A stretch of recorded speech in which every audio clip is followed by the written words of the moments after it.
This is the face of a little boy who looks like he was going through hell. And that's because he was. The story you're about to hear is one of the worst cases involving children out of Arkansas. I'll take you through the investigation step by step, but be warned, it's going to get very hard to hear the details of this real-life nightmare later on in the video. But we're going to start at the start. Also, the names Blue and Taylor were initially censored out of the evidence before they were made public. And she, said something about little boy.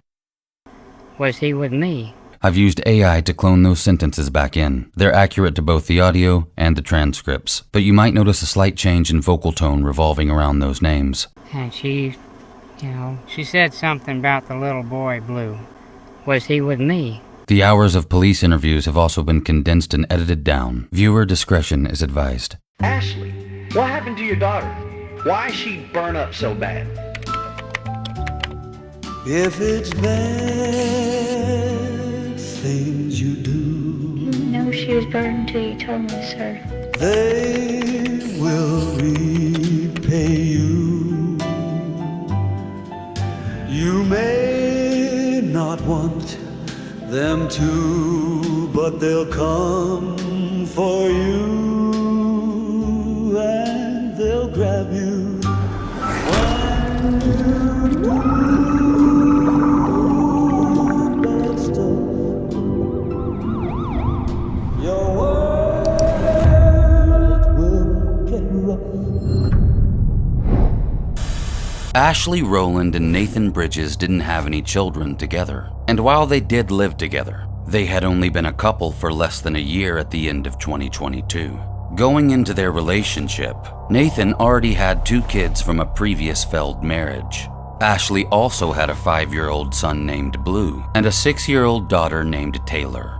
While Ashley had married their father Dustin Rowland and even taken his last name, he wasn't in the picture much when it came to the children. The reason for his absence isn't exactly clear, but what is clear is the fact that both paternal and maternal grandparents fought for visitation rights to see Blue and Taylor Rowland. This includes Ashley's father, Timothy Childers. Timothy hadn't seen his grandkids in a couple of months, but he claimed they were perfectly healthy the last time he'd been in their company. About a month prior to December 17, 2022, his daughter Ashley Rowland stopped responding to him entirely. According to Timothy, he had dropped by Ashley and Nathan's house about 2 weeks prior to the night in question, but the couple refused to let him in. Fast forward to December 16th. After receiving an urgent call from Karen Rowland, the paternal grandmother of Blue and Taylor, Timothy was made aware that Taylor was in the hospital. She was receiving medical treatment in Forest City, Arkansas. Upon his arrival to her location, he was shocked to find his granddaughter in an awful state. He described seeing severe burns to her back, legs, chest, and even face. He also noted that the 6-year-old girl's bottom was bruised, and her once long shoulder-length hair had all been cut off.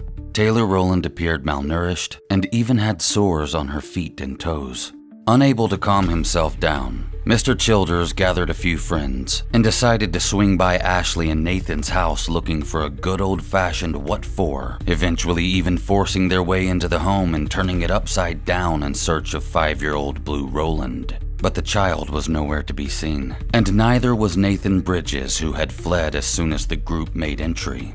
This case is one of the most shocking and unsettling cases to ever come out of my home state of Arkansas. The events that unfold were needless, disturbing, and as with any case involving children, heartbreaking.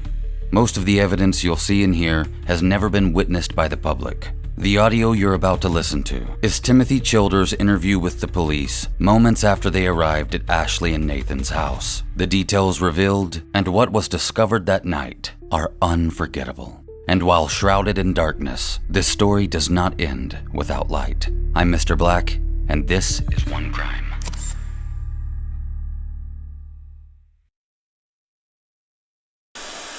Just begin by telling me kind of what happened. I got a call from my grandma, and she told me that my granddaughter was in the hospital with a lot of burns on her and stuff, Forest City. So she told me to come up there and look. So I went to the hospital, And she was in bad shape. She had burns all over her, malnutrition. She was just sick, bad. Feet was hurting and everything. And she, she said something about the little boy, Blue. Was he with me?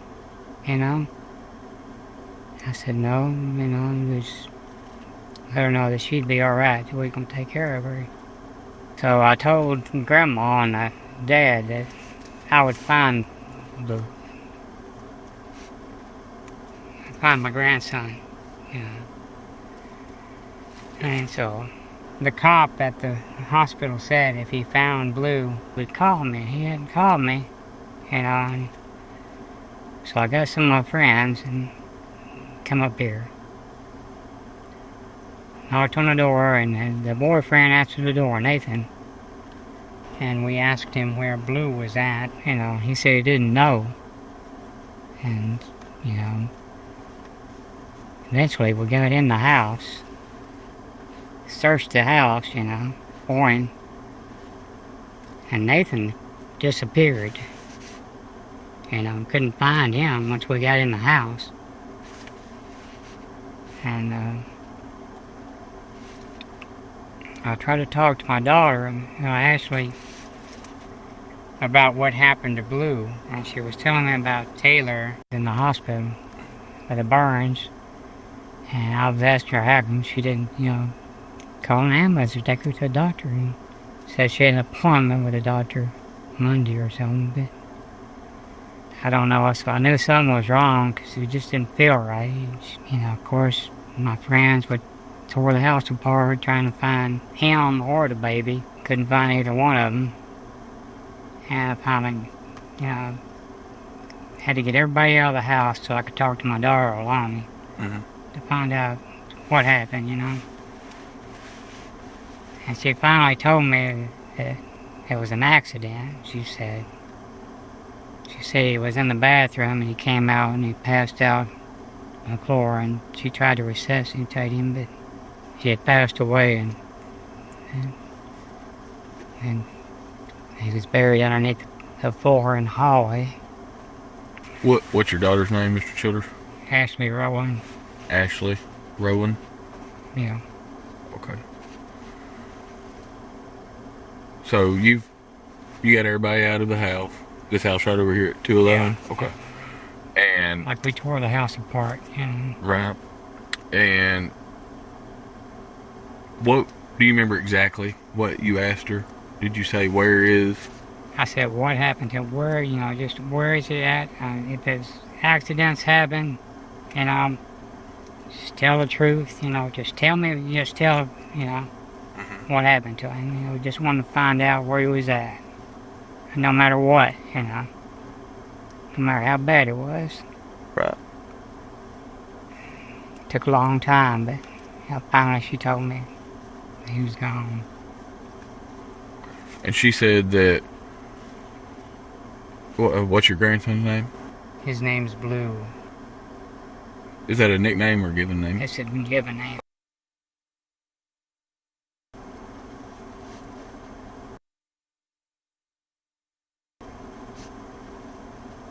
Okay. And she said, did she say what night? How many days ago? No. No. But he got out of the bathtub and collapsed in the hallway, is what Ashley told you. Is that correct? I think she said in the living room. Of the living room? Okay.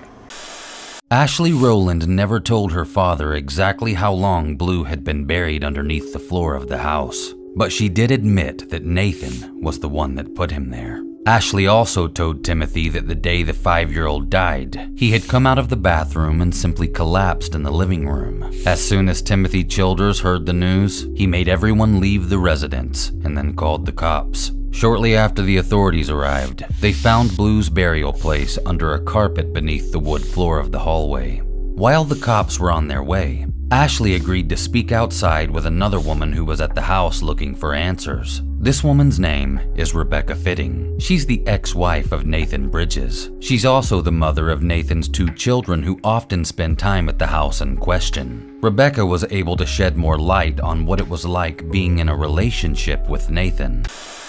All right, Rebecca, tell me to start kind of from the beginning on the events that transpired today. And All right.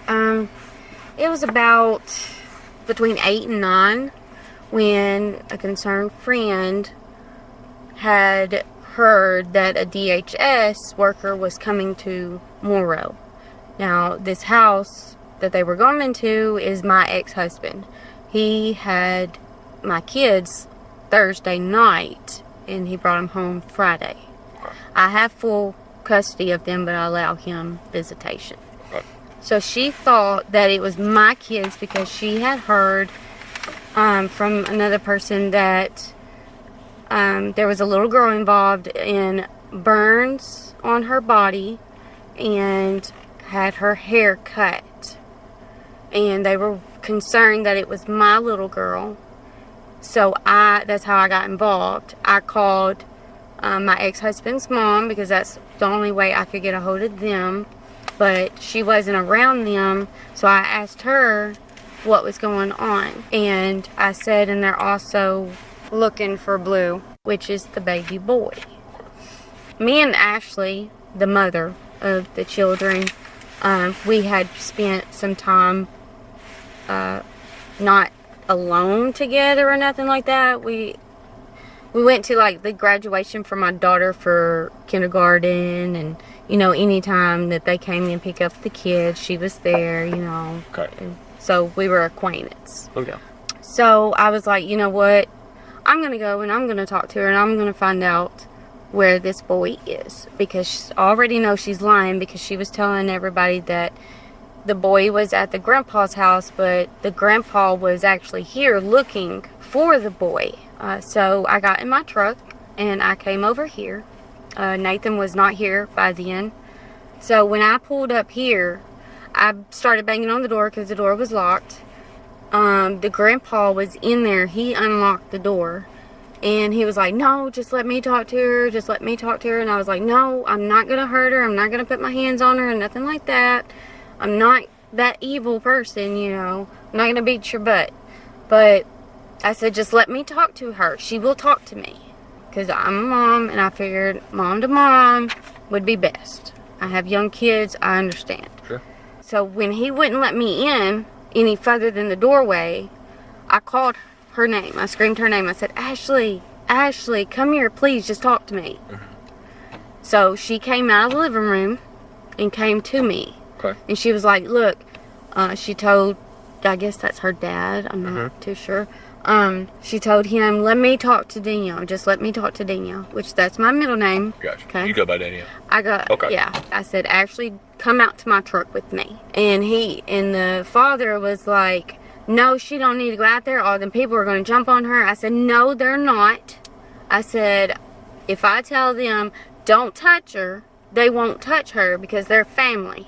So we get in my truck. And I said, Ashley, where is he? She said, she bowed her head. She started to cry, which I'm sorry. There was no tears coming out of her eyes. It was more like acting to me, it felt like. She said he is in the hallway between the bathroom and the closet in the hallway. He's under the floorboard, or under the floor, buried under there.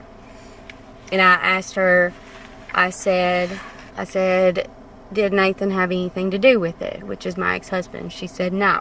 What did she say happened? She said he was coming out of the bathroom, and she said that she turned and looked at him and saw that something wasn't right. She was saying that his face started swelling up, then his body started swelling up, and that he was foaming, and then he just fell. He just collapsed in the hall. To be honest with you, I stepped out of the vehicle because I really needed a minute, because I couldn't. My kids have been in this house, you know what I mean? I understand. And I had no idea. I'm a father too. And so I just had to take a minute, and by that time, the cops had officially arrested her out of the truck. So when I asked her if Nathan was involved, she told me no. But my ex-husband was very abusive to me. He was very abusive. How so? There was a couple times that I thought he was going to shoot me and my kids. Okay. Okay. Did he ever hit you? Oh yeah. I don't know if they're still there. There's a whole body hole from me being thrown into a wall. There's doors in the closets in the kids' rooms where he put my head through the wall. He choked me while I was 7 months pregnant with my daughter. I completely blacked out. There was this one time where we lived in Aubrey, and I was wanting to leave, and he would not. He wouldn't even let me out of the room. Every time I would get up, he would throw me back down onto the bed. We were out with my son, my oldest son, behind his mom's house. We would go out there and shoot because it's a wood and it had a creek. Yeah. And I went to pull the automatic back, and it chipped when it came back down. It chipped off a little bit, and he pointed the gun at me and got physically, like, verbally mad, like pissed off. It scared me. So you know Nathan as a violent Yes. person, abusive yes. person. But when we got a divorce, the last few years, it seemed like he had changed because he hasn't really been any meanness, you know. We were our co-parenting. Sure. It's great. You know, it's been really good. You know, the kids haven't had any complaints or anything, because I would tell them, you know, hey, if there's anything that scares y'all or anything like that, you tell me, okay? Yeah. You know, and so far, I haven't had any problems, you know? Yeah, your kids haven't come home No. acting different, but strange bruises, anything like that? No. Okay. After Rebecca found out that Taylor Rowland was in the hospital, she decided to ask her own children about the little girl. They said that Taylor was kept in her room most of the time and only allowed out to use the bathroom. They also claimed that they were treated better than the 6-year-old. When asked why Taylor's hair had been cut off, the kids explained that she had gotten bubble gum in it. But when Rebecca received images of Taylor in the hospital, it became clear that this was not the case. After all, bubblegum doesn't leave burns all over a child. One of the last pieces of information that Rebecca divulged shows just how depraved this child's environment was and how desperate she'd become in the midst of her horrible treatment. Recently, like just before you walked over there, I was on the phone with Nathan's mom, Sheila. She said that they've been having problems out of Taylor for the last couple months with banging her head against the wall and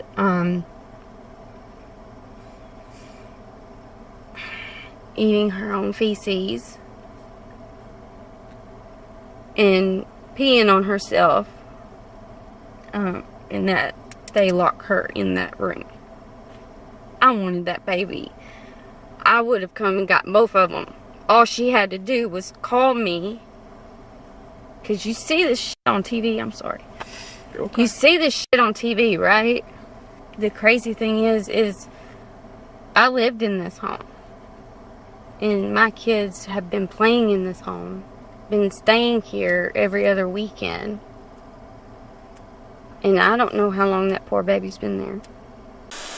Rebecca has just told the interviewing officer some disturbing information that is likely yet to fully sink in for herself. Remember, this is all information she received only moments prior to this interview. This means these are details she's probably never had a chance to say out loud. I can't imagine what was going through her mind that evening. You're hearing a mother realize that her kids have been stepping over the hidden corpse of a child that died under mysterious circumstances and went unreported in a house that she used to live in with her abusive ex-husband. But she's also coming to terms with the fact that the deceased little boy's surviving sister has been through a nightmare. You can hear the pain in this woman's voice. The sheer regret of being unaware that these children needed help literally seeps through the cracks that house the tears she's holding back. These are kids, she knew.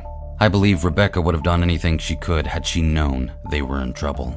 And yes, Nathan had harmed her in the past, but he didn't seem to have a major history of being violent with children. One can certainly be forgiven for believing that a past volatile relationship was rooted in a youthful lack of experience. It's true, people can change, and I believe Rebecca thought her ex-husband Nathan Bridges had. Unfortunately, I think she was right. I just don't think he changed for the better, but rather for the worse. I think Nathan just got better at hiding it. We're going to get to all that, but the next person the police interviewed was Ashley Rowland. This is her first of 2 very different voluntary statements, and I'm sure we're all real eager to hear what this little bumper sticker has to say. Hey, I'm Travis May. Meet you. Nice to meet you. I wish we was on better terms. Actually, before we get started, you know how things go. I'm sure you've seen cops and all that type of stuff, and the nature and the scope of what's going on today. We got to read you your rights, okay? Okay. Can you read and write well? Okay. All right, Ashley. I know this has been a really, really hard day for you, and I'm sure it's been a really, really hard time coming, okay? But what we need from you is just to know what happened, okay? Because we know you have a side of the story to tell, and we need to know what happened, all right? Will you tell us what happened, Ashley?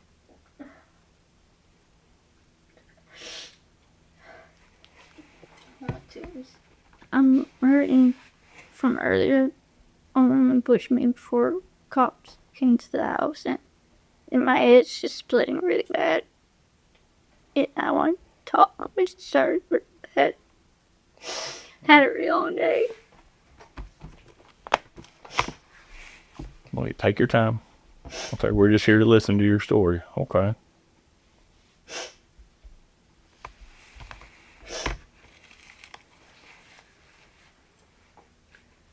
Ashley, let's start from the beginning, okay? Let's just start a little bit from the beginning, okay? Let's talk about your day. Go ahead and tell this officer what happened with your day today, okay? Yeah, let's just start from the beginning. Okay. Let's just try to start a little bit from the beginning. You're okay. Just take your time. Woke up this morning. Mm-hmm. Gave Taylor some breakfast cereal. Oatmeal. It's like an off-brand of Fruit Loops in a bag.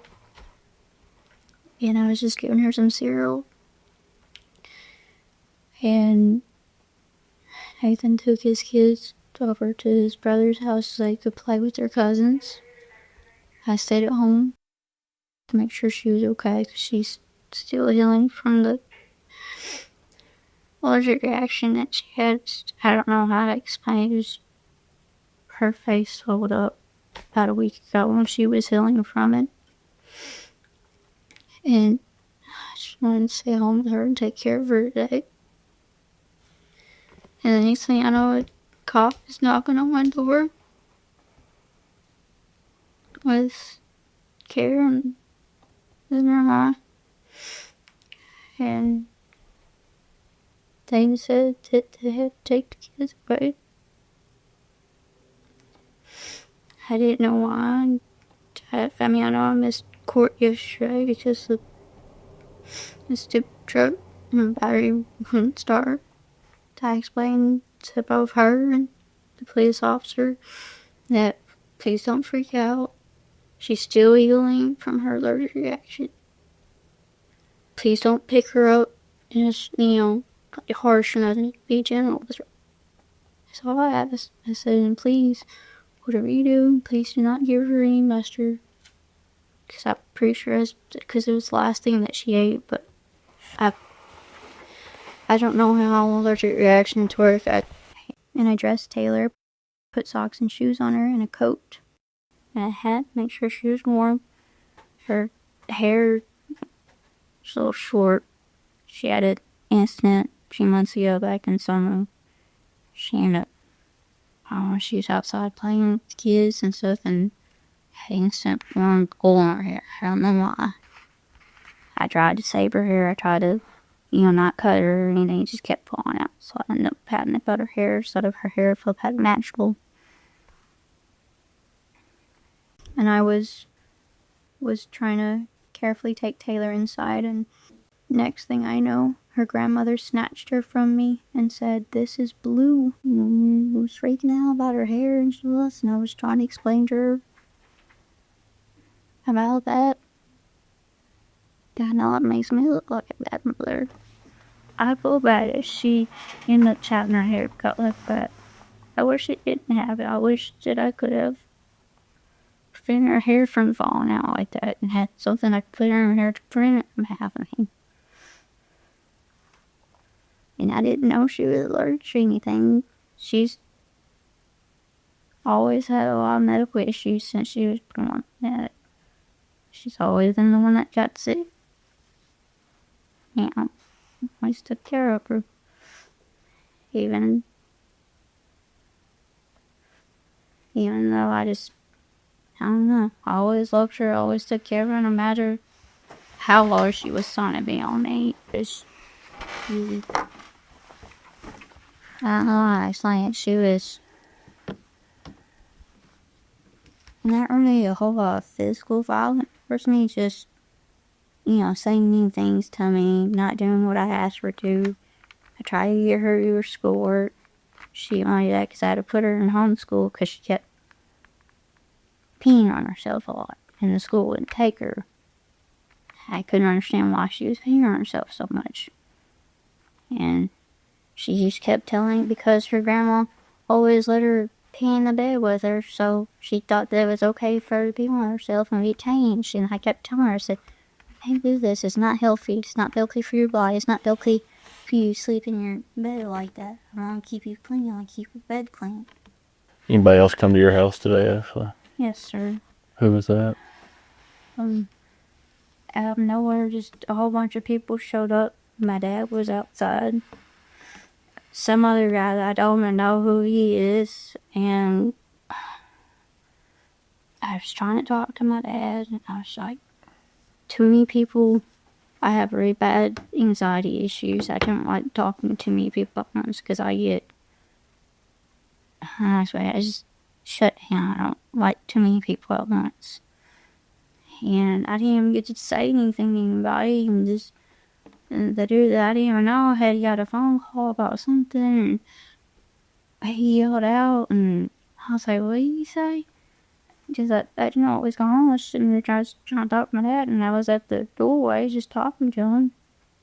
And then out of nowhere, Crystal ends up pushing me against the door, and I'm like, from that desk to there, from the door, and I'm hitting my head.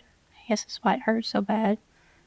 I've never gotten in a fight. I've always got to stay out of violence. Did you have a conversation with your dad, Ashley?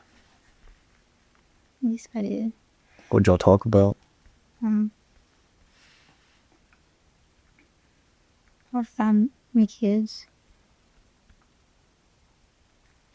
And it made me really upset that my ex and his mother, the person that I had my first kid with, was outside with his mom and his sister, and that really made me upset because they have nothing to do with anything. I haven't seen them in years, and that just really made me upset.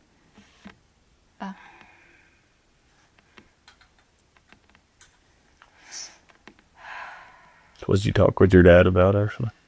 Talked with him about the kids, and he was talking about Taylor first, and I just found out Taylor got sent to the hospital.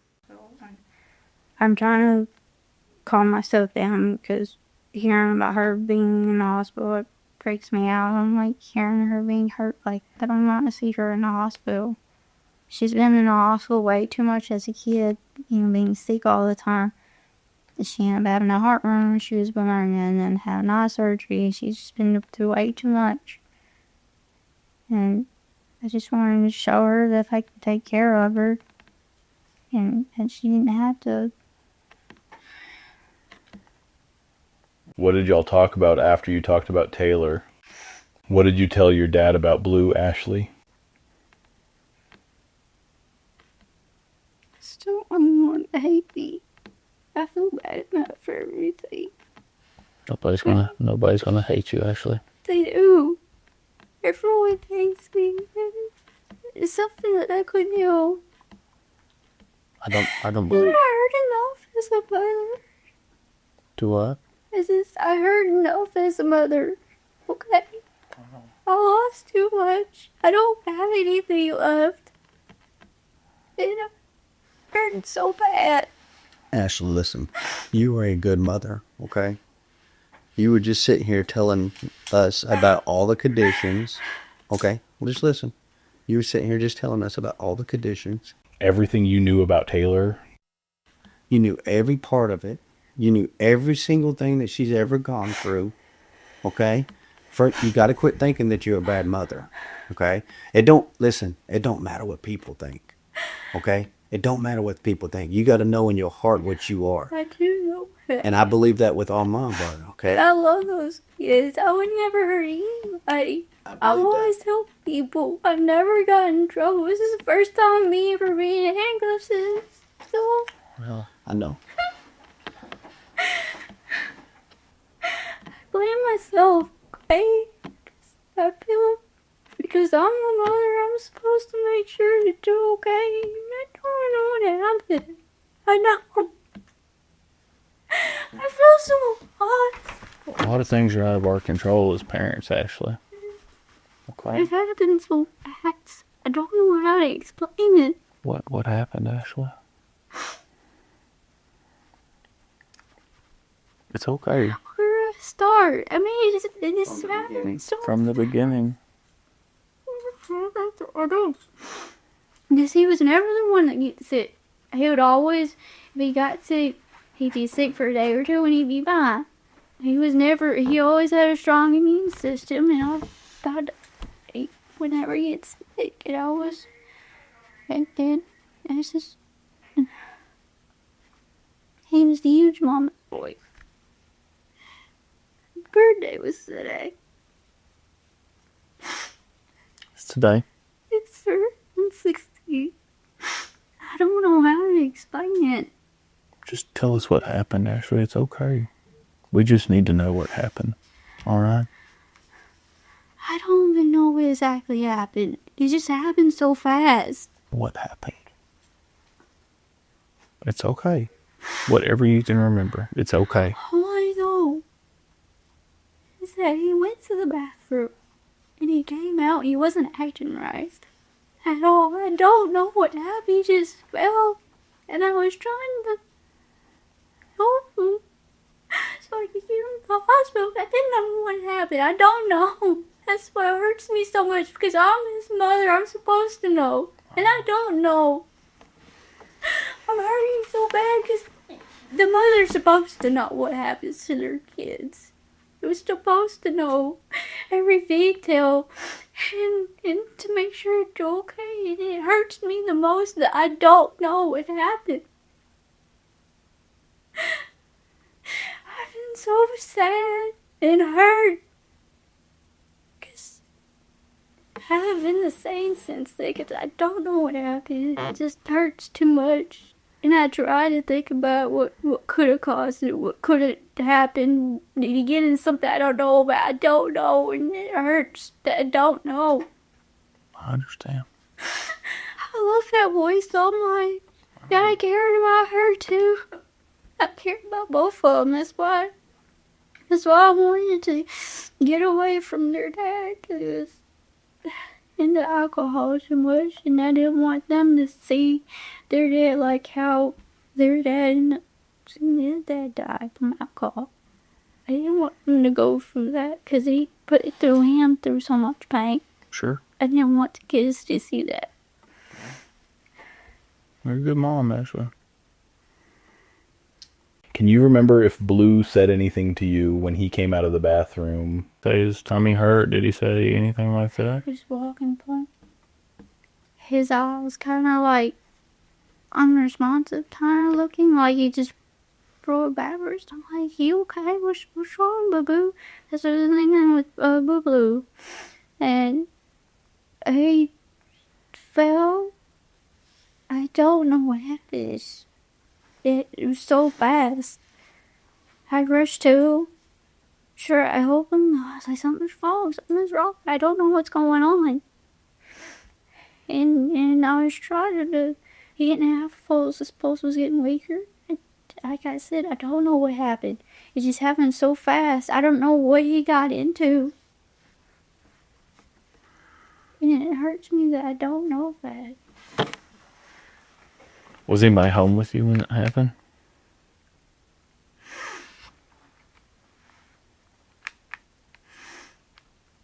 Who was with you, Ashley?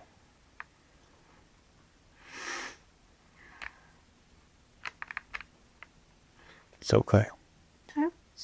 I don't want anyone else to be involved in this because it's no one's fault but mine because Helsher kept an eye on him. I don't know what he got into in the bathroom. Ashley, don't blame yourself. You're a good mother. We know that. Okay? We both told you that. Alright? Like we said, we need to know what happened to Blue. Okay. I know you loved him. I know it tore you up. It still does. Who was in the house with you, Ashley? Taylor was. Okay. She was in the next room in her bedroom. And I feel like about it. She was there. She didn't say anything, but I know she heard me screaming, trying to get it home to be okay. Who else was there? Was Nathan with you, Ashley? He's with his kids. Do what? He was with his kids. Where? He was with him in their bedroom. And I was trying to help Blue. And I didn't want him to see him like that because I didn't know what was going on. And I was really hoping and praying that he would pull through. And I just don't know what happened. Did you call for Nathan to help? Or call 911? Or go to a neighbor's house to get some help? Or I didn't know what to do. I think I was so hurt by what was going on because I didn't know what was happening. But I think I didn't really accept it. I was so hurt. Oh, there's my baby. yeah. Because I lost my first son. His dad took custody of him because of the person that I was married to being an alcoholic, and that just hurt me worse. And it sucks because I can't get worse. I don't want to replace my baby. It just hurts that I don't have him to love and to hold. To get really sick.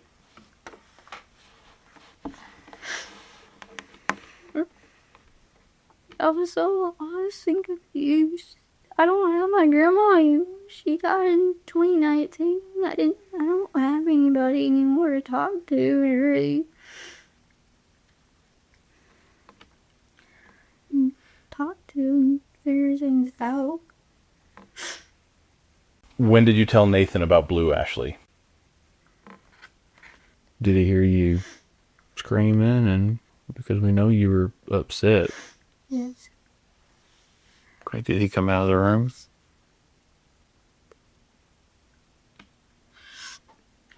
He tried to help one of them. I tried to get him to maybe hope that CPR would work. And I didn't want his kids to see anything. I didn't want Taylor to see anything. So you and Nathan tried to do CPR on Blue? I tried to, and Yeah. he grabbed me, was trying to tell me the truth and to cough out, and I didn't know what to do. I was so scared, it hurt.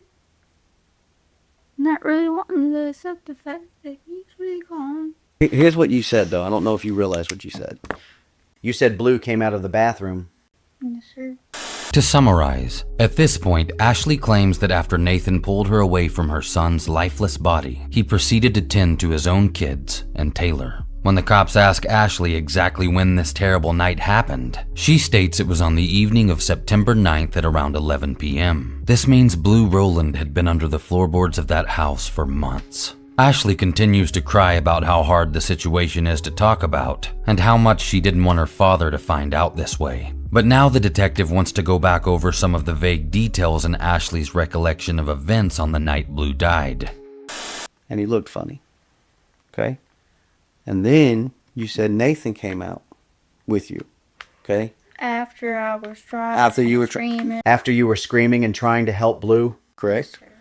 And then you said, this is what you just said, and I don't know if you realize what you just said, but you said Nathan told me the truth. That's what you said. You said Nathan told me the truth. About that Blue was gone. So he. I didn't want to believe that he was gone. How did? Okay, so he was telling you that he was dead already.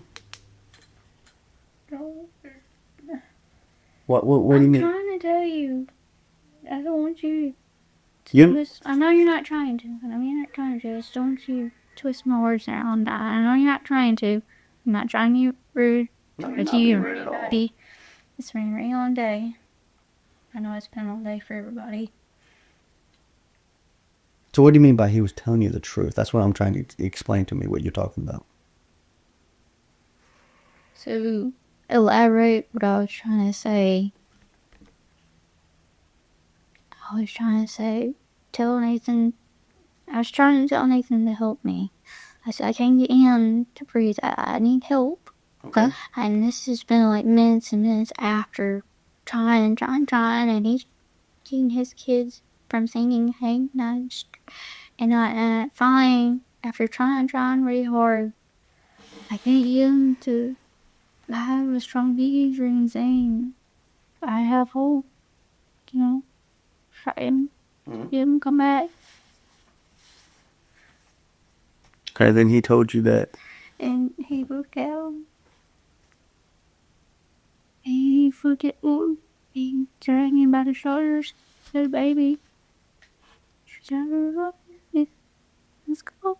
I know you're trying really hard, but it's okay. Okay. But he was right. I looked at him. He made me so upset. I didn't want to believe that. Okay. So then you guys realized that he was deceased. Okay. At that time. And then did he tell you that he would take care of it, or did what happened afterwards? Because this was on September 9th. What happened afterwards? That night. I don't even remember it. I'm sorry. I'm trying. You're to doing remember. fine. Take your time. You're fine. You're doing fine. I really don't know exactly what happened to him. I really don't know what caused him to fall like that, to just go limp so fast. It scared me so bad. I don't know. I understand.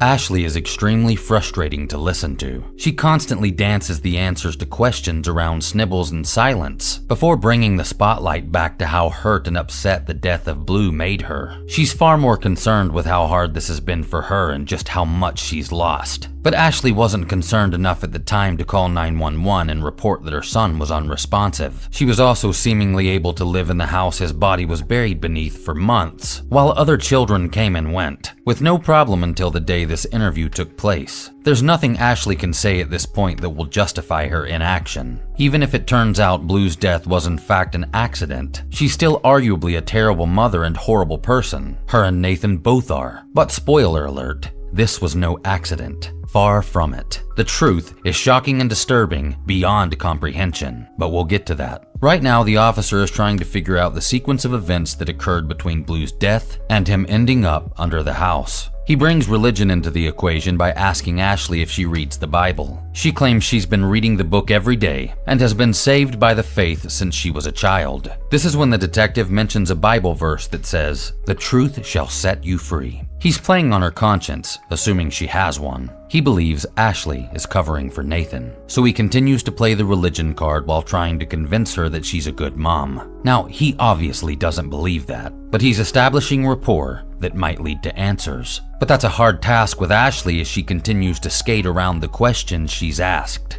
But eventually, this does lead to her divulging new information. He took some stuff, okay? Okay. I don't know what it was. It was dark black stuff. Okay. But I remember smelling it. It smelled like this cleaner that I used in the bathroom. Okay. Because I used to put it in the toilet, and it didn't dawn on me that he was cleaning in the bathroom. Okay. And the one time that I decided to put it in the toilet, I forget about that. It was a long day. We had all the kids raise fun. And I just keep thinking about that smell. And I think maybe he got into it.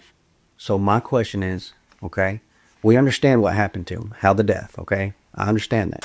Earlier in the interview, Ashley made remarks about how she didn't know what Blue may have gotten into while in the bathroom that could have led to his demise. But at the time, she never mentioned him throwing up anything black. Now that she has, she also recalls smelling the dark substance and how it reminded her of the cleaner she used in the bathroom Blue was playing in before he died. If this is the truth, Blue's death was clearly an accident. But why is Ashley so adamant that she can't remember when she clearly can? After all, she just stated that she can't quit thinking about the cleaner she put in the toilet. The thing is, if she smelled the dark substance at the time and it reminded her of the cleaner, why on earth didn't she call 911 immediately and tell them she suspected her unresponsive 5-year-old son had ingested poisonous chemicals? These are the types of fallacies detectives observe in interrogations that lead them to poke holes in flawed reasoning that exposes the raw truth. It may take several punctures and repeat questions, but this is often what helps reveal key details. We can hear this in action with Ashley's interview. Right now, she's claiming to feel bad and at fault for what she wants the officer to believe was an accident. No one thinks that's the truth, but the cops want Ashley to think it's what they believe. It makes them appear to be on her side, which is causing her to open up. They think someone else was also involved in Blue's death and that Ashley is protecting that person. But they'll have to fish their questions through the dark gaps of time in Ashley's story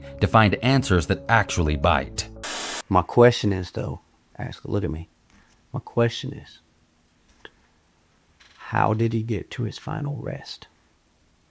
Did he get there the same night?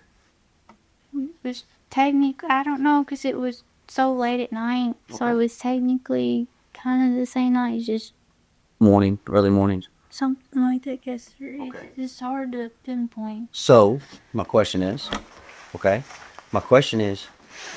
how did he get to where he's at? You understand, Mom. This is really hard for me. I'm not trying to make it hard, I promise. Do you understand? I don't want anyone else Ashley, listen. to be at fault before I see it. Ashley, listen.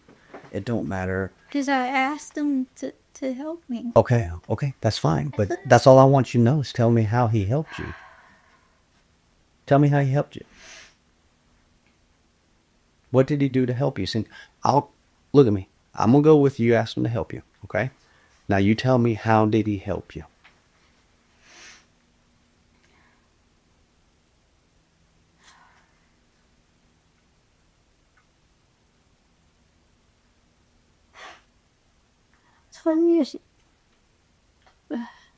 I'm not trying to be difficult, I promise. I haven't probably grieved over things that, today's been really hard. But the more, Ashley, look at me, the more you tell us, the better you're going to grieve and the better it's going to come out. But the more you hold it deep inside you, it's my baby. I understand. The more you hold it deep inside you, the worse it's going to hurt. Is Taylor okay? I don't know. Okay. Listen, we got to talk about one right now, okay? 100%. We're going to talk about Blue. Okay? We'll talk about Taylor, but we're going to talk about Blue now.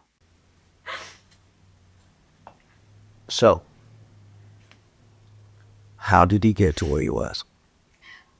I asked him to dig a hole for me because I told him I didn't want Blue to be away from me because I still couldn't accept the fact that he was gone. Okay. And that's all he did. So, hold on, look at me. Before he dug him a hole, what did he have to do? Did he do that, or did you cut the floor? It was already falling through. Okay.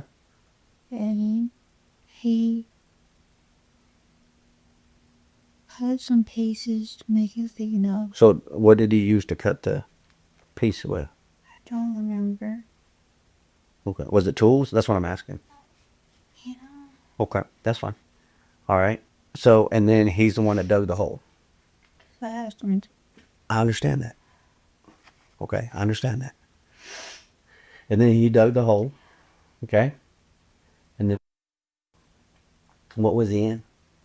Blanket. What color blanket? Um, What color you think it was? But he was in a blanket. You know for a fact he was in a blanket. Boo Boo is going to have an autopsy. Getting answers out of Ashley Rowland is like trying to milk a male donkey that has feelings for you. For all your effort, you'll likely get something back, but it's probably not going to be beneficial. I'm going to summarize the information she gives again. I think I've already cut about 20 minutes of the silent gaps and sniffles Ashley uses to deflect and steer away the questions she's asked. The cop makes it clear to her that there's no way she wouldn't remember the details he's asking her to recall. This is her child they're talking about. She can likely remember his first steps, his first words, and a multitude of other major points in his life. His demise, which she witnessed, would be his most recent point, and his ending one at that. It wouldn't be forgotten so easily. According to Ashley, along with the blanket that Blue was wrapped in, he was buried in a pair of jeans and his flip-flops were thrown into the hole. He also had Ashley's tiger stone heart-shaped necklace. She claimed that was Blue's favorite necklace of hers and she wanted it to be with him. Finally, he was buried along with one of his toys. Ashley claims she was in the house at the time of Blue's burial, but not in the same room because Nathan didn't want her to see what was happening to her boo-boo. But this is where the detective will start to apply a little more pressure as he begins to bring up the fact that Blue's body is about to go through an autopsy, and autopsies have a habit of bringing a lot of darkness to light. Please be gentle, my baby. Yes, but listen to me. That autopsy is going to determine the cause and the manner of death. Will you please tell me? They're going to tell you. Because I don't know myself. Because you know why? You want me to be honest with you? I'm going to be completely honest with you, Ashley. Because I honestly don't believe that baby boy just came out of the bathroom and collapsed like that. I honestly don't believe that. And you honestly, I could tell when you are trying to cover something up. I know. I'm a daddy. I'm a daddy. Okay? I'm a parent. That baby boy didn't come out of that bathroom, you know that, and collapse. It didn't happen that way. Listen, Ashley, it did not happen that way. You know that. And you know why? You want me to tell you another reason why? Can I tell you? Please. Yes. I'm not trying to be real. I'm not trying You're not going to be interrupt you. I was raised to be polite, not to interrupt people. He was acting weird all day. That day we were picking the kids up from school.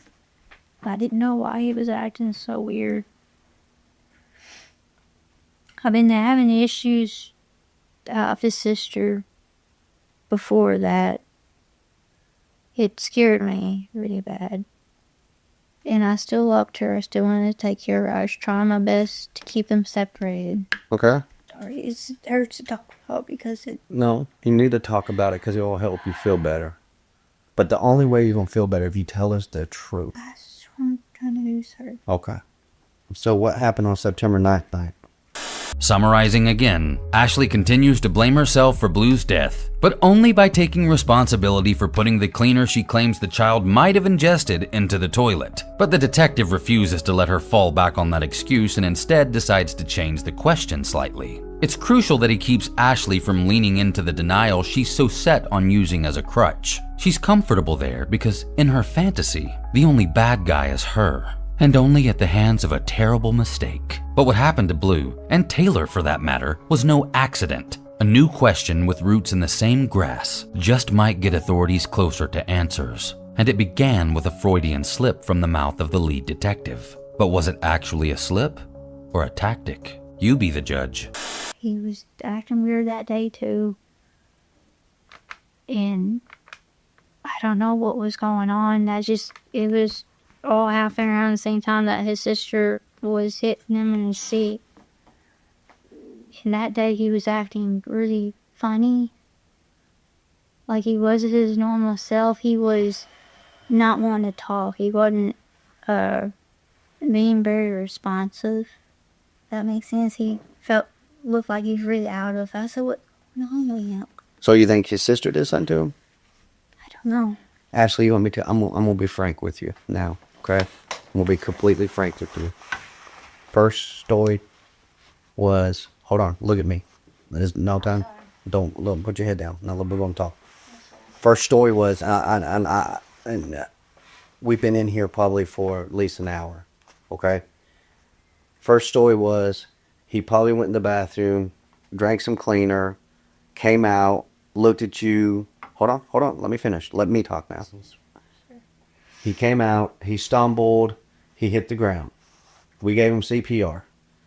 Second story now, after I've told you about autopsy, okay? Because I told you it's going to show the cause of death and the manner of death. Now our second story is, okay, understand this now. This is 2 stories with an hour. 2 stories is maybe the sister has been hitting him sometime. He has bruising on his stuff and everything. And the grandma has been telling her to hit the boy. And now the day of September 9th, he was acting really weird, coming back and everything. And possibly the sister may have caused trauma. You want me to tell you why? And I'm going to be frank with you now, okay? Do you want me to tell you why you have changed your story? It's because something happened to Blue. And we're going to know what happened. His sister did not do that. His sister did not. I know that. Okay? You know what happened to Blue. I know what happened to Blue. He knows what happened to Blue. And I'm just going to tell you, as a mom, it don't make a damn about that man. Don't make a damn about him. Because you know why? He didn't care. You understand that? He's put you through this. And I've tried. And it's really making me angry now because the fact that you're a good person. You're sitting here because you are scared to death. Because you know the truth. I know the truth. When that cause of death comes out, and the manner of death, we're going to know. And here's the other thing. The bad part about this is, I believe with all my heart, look at me. I've been doing this for 24 years. I've interviewed more people in these chairs than you can imagine. I believe in all my heart, he has told you to tell these stories. I'm sorry, I'm not trying to make you angry. You're not making me angry. I'll clarify that. You're not making me mad. You're kind of hurting me because of the fact that I believe in my heart you're 100% a good mama. But I know in my heart you know exactly what happened to Blue. I know exactly what happened to Blue. He knows exactly what happened to Blue. And I'm going to prove what happened to Blue. And the only way I could do that, Ashley, is you tell me what happened to Blue. Because here's the deal. If you don't tell me, it looks like that you are a bad mama. And you don't want everyone to think that you're a bad mama because you did not do this to Blue. I have given you every opportunity to tell me what happened. Because I already know things more than you could think of. So I'm going to ask you, here's the deal, okay? Look at me. This is the last time. This is absolutely the last time. I want you to be the mother that you are deep in your heart. And I want you to tell me the truth. Because it's only fair to Taylor. And Boo Boo. That's it. My baby. That's right, your baby. And I miss Taylor. Okay. So here we go. Look at me. Look at me. We're starting from right here fresh. And I want the God honest truth, because I know the God honest truth. Now I'm going to ask you one question, okay? And you can look at me and just say yes or no. Okay? Did you cause the death of Blue?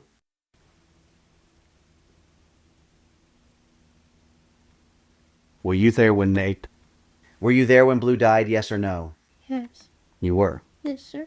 It's minutes before Ashley finally gets around to her third story about what happened to Blue Rowland the day he died. After more long pauses and attempts to harvest pity as a grieving mother, Ashley finally says that in her heart she thinks God is telling her to tell the truth. Ashley oddly claims to be a Christian, yet her Facebook page says she's also a spiritual healer and pagan who does tarot card readings and more on TikTok. Now, I'm no religious expert, but one might classify that as not very Jesus of her. To summarize past all the fluff, Ashley claimed that September 9th had been a really long day and that at the end of it, Nathan was sitting on a couch playing video games back at the house while Blue was standing nearby. At some point, Ashley claims it looked like the 5-year-old had something in his mouth. For the record, she never stated that Blue was choking, and that doesn't seem to be what she was inferring. Regardless, she claims Nathan grabbed the child and tried to take out whatever was in his mouth. This is when she claims that Blue bit down hard on Nathan's fingers and refused to let go. She also said that Nathan didn't hit the child, but he did rush Blue into the bathroom in an attempt to get him to let go. Then she said Nathan splashed water on Blue's face that came from the toilet. Apparently, this was the only water in the house at the time. They didn't have running water because of money issues, so it's a good thing Nathan had an Xbox so he could take his mind off of that. Anyway, according to Ashley, after Nathan splashed Blue in the face with the toilet water multiple times, the child eventually let go. She claims the rest of the story played out exactly like she previously claimed, but the officer isn't buying that. Was Nathan there? Blue died. Yes, sir. Okay. Were you in the room when Blue died? Yes, sir. Where were you at? I was holding him. Huh? I was right next to him. Next to who? Okay. He died in the bedroom. He died in the bedroom. He was in the hallway. He was acting really weird. I'm going to ask you one time, Ashley. I'm going to ask you one time. Hold on. No, listen. I'm done. I'm done. I'm giving you every opportunity. I'm going to ask you one question. You better be honest with me right here, because this is how I'm going to know if you're a good mother or not. I'm going to know right now if you're the mother that you tell me you are. Okay? This is how I'm going to know. Did Nathan cause the death? Yes or no? No. Who caused the death? The kid does not get in no chemical, because your story first is a bunch of bull. The second one about his sister hitting him is a bunch of bull. You know, and I want you to be the mother you're telling me you are, because if you're not going to be the mother you're telling me you are, I guarantee you when that cause of death comes back and that manner of death comes back, it's going to show what happened to that baby boy. And then I'm going to know what kind of mother you are. I've been real nice. I've been real good. And I believe you're a good mother. But I'm kind of starting to feel like that you are trying to protect somebody or something. Because your stories have changed 2 times. Look at me. If my kid died, if my son died or my daughter died, I would be able to come to this man and tell him exactly what happened to my kid. So you know exactly what happened to that boy that day. There's no question about him acting funny. There's no question about him. Grandma always telling him to beat him up. That is crap. You know that, and I know that. Okay? Can I just say what happened? Yes, please. Tell me what happened. I'm not trying to make you angry. I just want to tell you what happened. Tell me what happened now. The truth. Listen, the truth. No bullshit story. That's when the rest of it happened that I told you What rest? first time.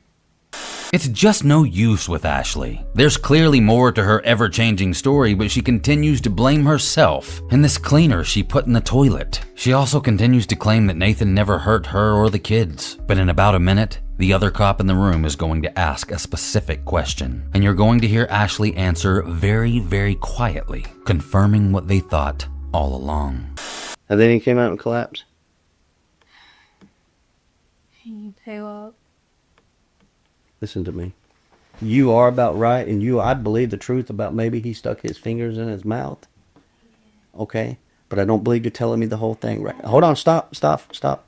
Let me finish. Sorry. Let me finish. Yes, sir. I don't believe that because of the fact, if I'm splashing water just in the kid's face, it's not going to kill a kid. I understand that. That's not killing your son. I believe that he was probably choking on something. He did put him in his mouth, probably. But I believe something happened after that. There was no reason for you to say Nathan never hit him.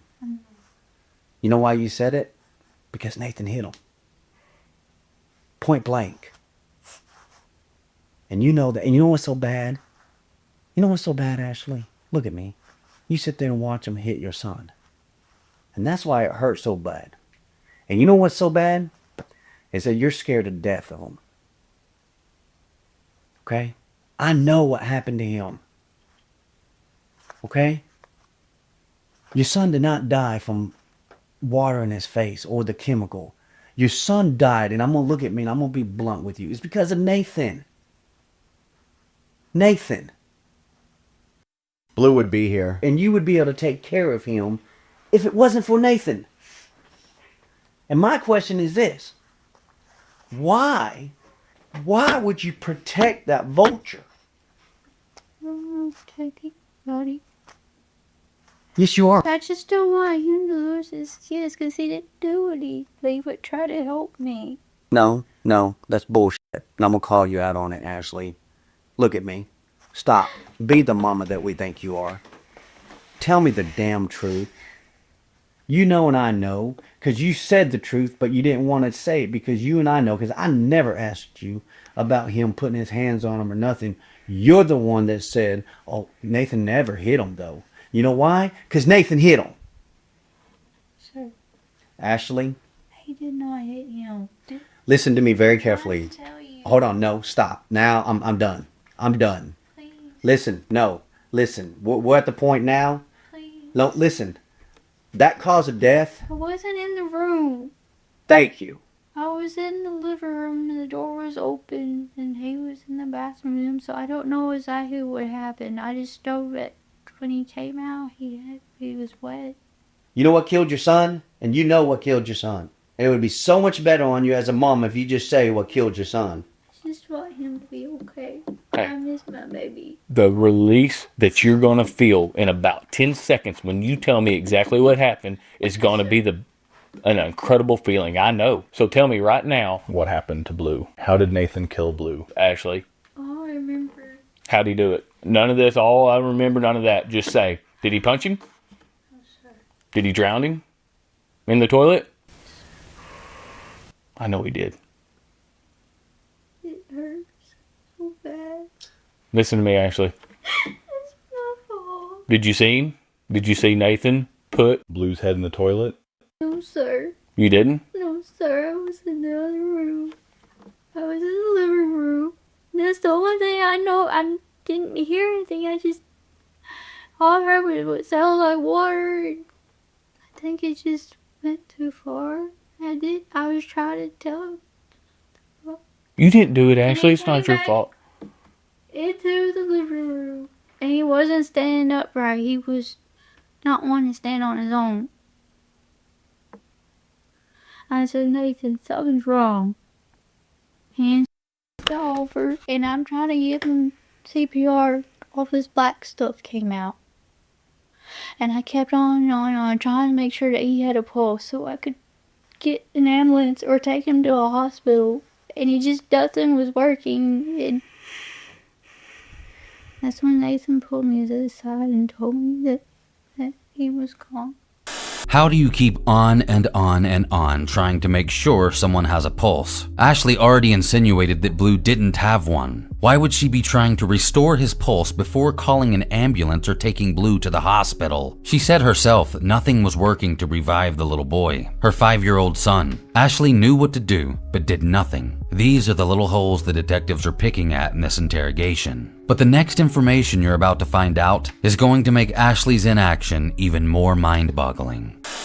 Did he tell you what he did to him in the bathroom? No, sir. How'd you know that Nathan drowned him? I took nursing before I had my first kid. I went to school for almost 2 years. I was almost into the nursing program. So what led you to believe that Nathan drowned Blue? When someone throws up stuff like that, Mm-hmm. and I could just hear it, and just the way his body swelled up tells me that his lungs was filled up. I just feel like it was a terrible, terrible accident. It shouldn't happen like that. It shouldn't have. It wasn't an accident, Ashley. I know he got Nathan killed your son. He got Okay. mad. Yeah. And he never got like that before. It just So let me ask you a Very question, far Ashley. away. Your son bit his fingers, Yes, sir.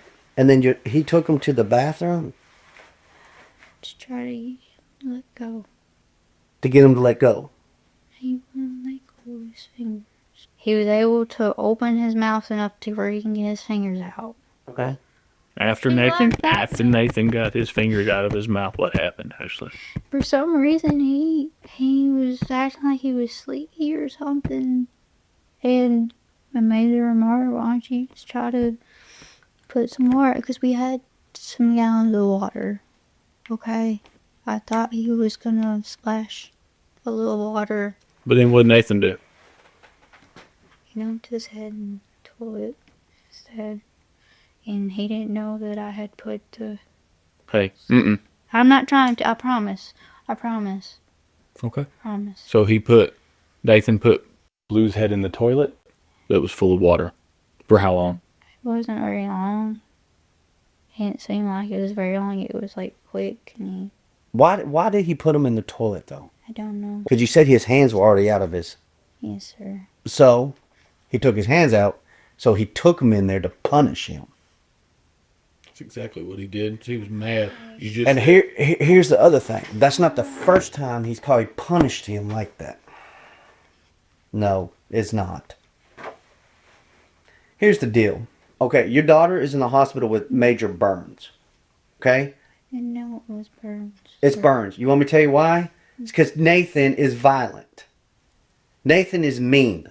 And I'm just being frank now. I'm done. I've been in here for 2 hours.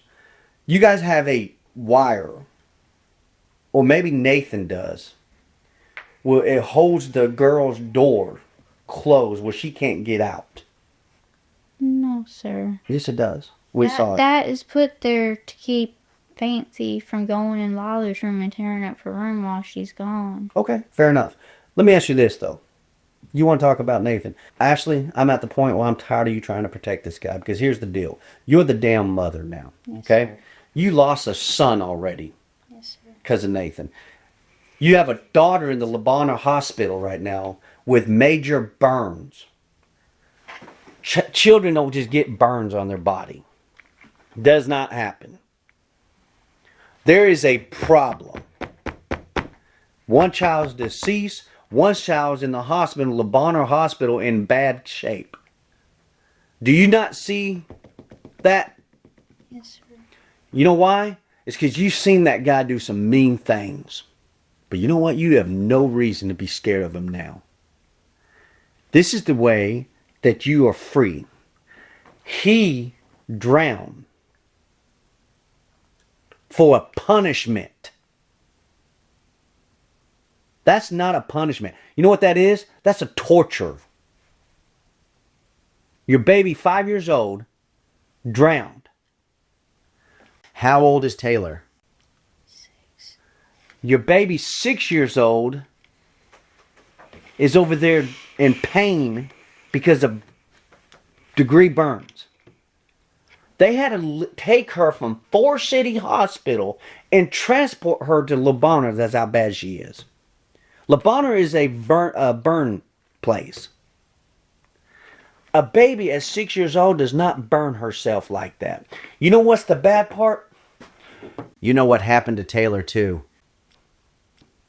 And you're steadily protecting this guy. And that's why it's breaking my heart for you, because you are protecting this guy that is killing or has already killed one of your kids. I'm not trying to protect anybody. But you are. Yes, you are. I'm not. I really don't want to. Ashley, you have said 3 stories and we finally got this truth after 3. Your baby girl is over there in the hospital. And I guarantee if I ask you what happened to your baby girl, you're going to come up with another story and I'll be here for another 2 damn hours. Sir. You know exactly how he burnt her. And why he burnt her. For the punishment. I'm going to tell you right now, that ain't a man. He is not a man. He is not a husband. He is not a boyfriend. And he's not a father. And I'm going to tell you right now, it is going to be my dangest to make sure he doesn't get out of these cells ever again. To not ever to hurt another child, another woman, or anybody. Because he has anger issues.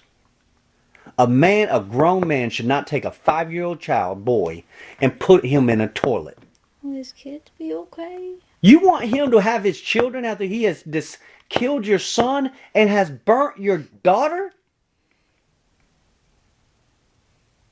Ashley, what happened to your daughter? And I don't want no BS story. I just want the truth right now.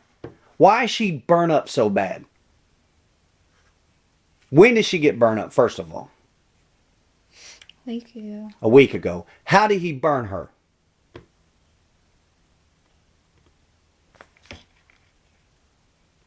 What did she do to get the punishment of getting burnt? I didn't know she was burned until you told me, sir. Ashley, you have seen that man do bad things to your kids. I'm trying to tell you, sir. Ashley, no, you're not. Pause. 10 seconds ago, Ashley said Taylor received her injuries a week ago. Now she claims not to have even known about them. So either her name is Dory and she lives in the ocean, or the cops are using the Jedi mind trick on her, which is totally unfair, and they should be reprimanded. That's not very Jedi of them. And everyone knows evoking the dark arts while interviewing a suspect is bad juju. Ashley, get your story straight. I'm done. You're not.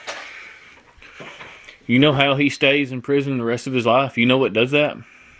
Where he can't ever hurt anybody else again? Me. Tell me. Not just you, the truth. That's how he stays there the rest of his life, where he can't ever hurt you. He can't ever hurt Taylor again. He won't ever have the opportunity to hurt or kill one of his own kids again that you just said you have grown to love. I'm sure like a mother, right? Yes, sir. I want you to tell me how he burnt your daughter. Right now. Bath. Huh? Bath. He drew hot water bath?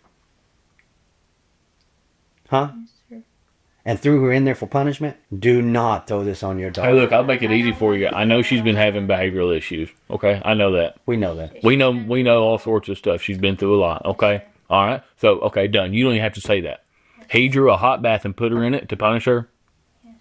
That is not so hot where 2nd degree burns. When you were there, was she screaming? Was she screaming? She was, wasn't she? Stopped it. Huh? Stopped it. I know you did. You're a good mama. You can stop it forever right now.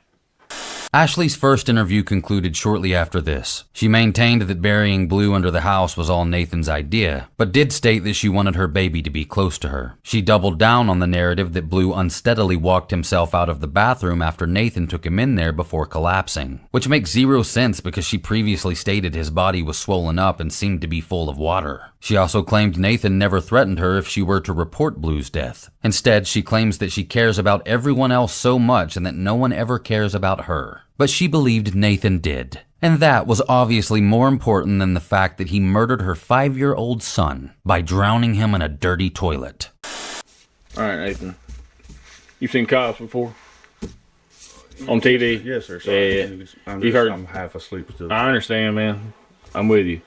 So you've heard of Miranda rights before? And formality before? Me earlier. Okay, we're going to do it again. This is just a formal deal, okay? That's your name right there at the top. We're at the Lee County Sheriff's Office, 7:20 in the morning on December 17th, 2022, okay? You reading right? Yes, sir. Okay, good deal. All right, I'm going to start right here and just go down right there and just write your response and speak it verbally as well, okay? Before we ask you any questions, you must understand your rights. Do you understand that you have the right to remain silent? Yes, sir, I do. Do you understand that if you cannot afford a lawyer, one will be appointed for you for any questioning, if you wish, at no cost to you? Yes, sir, I do understand that, but when does that happen? When is that offered? Because I cannot afford one. I definitely would need a lawyer. During whatever time, during the proceedings, if there's proceedings or whatever, and when the court say, okay, now is the time for you to have representation, or when you request one, okay? Do you understand that if you decide to answer questions now without a lawyer present, you will still have the right to stop answering at any time? You also have the right to stop answering at any time until you talk to an attorney. Yes, sir, I do. I read the statement of my rights to understand my rights. I am willing to make a statement and answer questions. I understand and know what I'm doing. No promises or threats have been made to me, and no coercion and no pressure or coercion of any kind has been used against me. The sign right there, if you're willing to talk with us. I think I'm on right and wait on a lawyer. I've never been in any trouble. I don't know what to do, and I need somebody smarter to tell me what to do. Okay. So you want to wait till you have an attorney present before you answer any questions? Yes, sir, absolutely. Okay.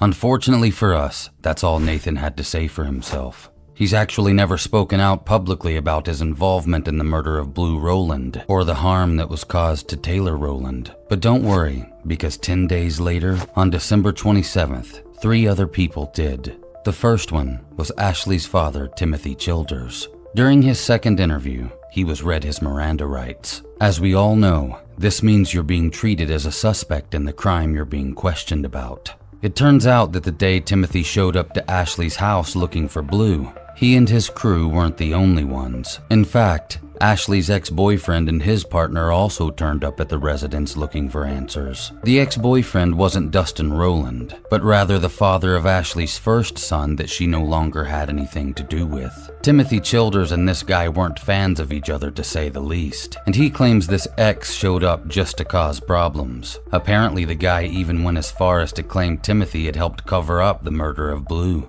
But the fact is, Timothy Childers hadn't ever been inside that house. He'd been fighting for visitation rights to see Taylor and Blue, and hadn't been allowed to see them since around June.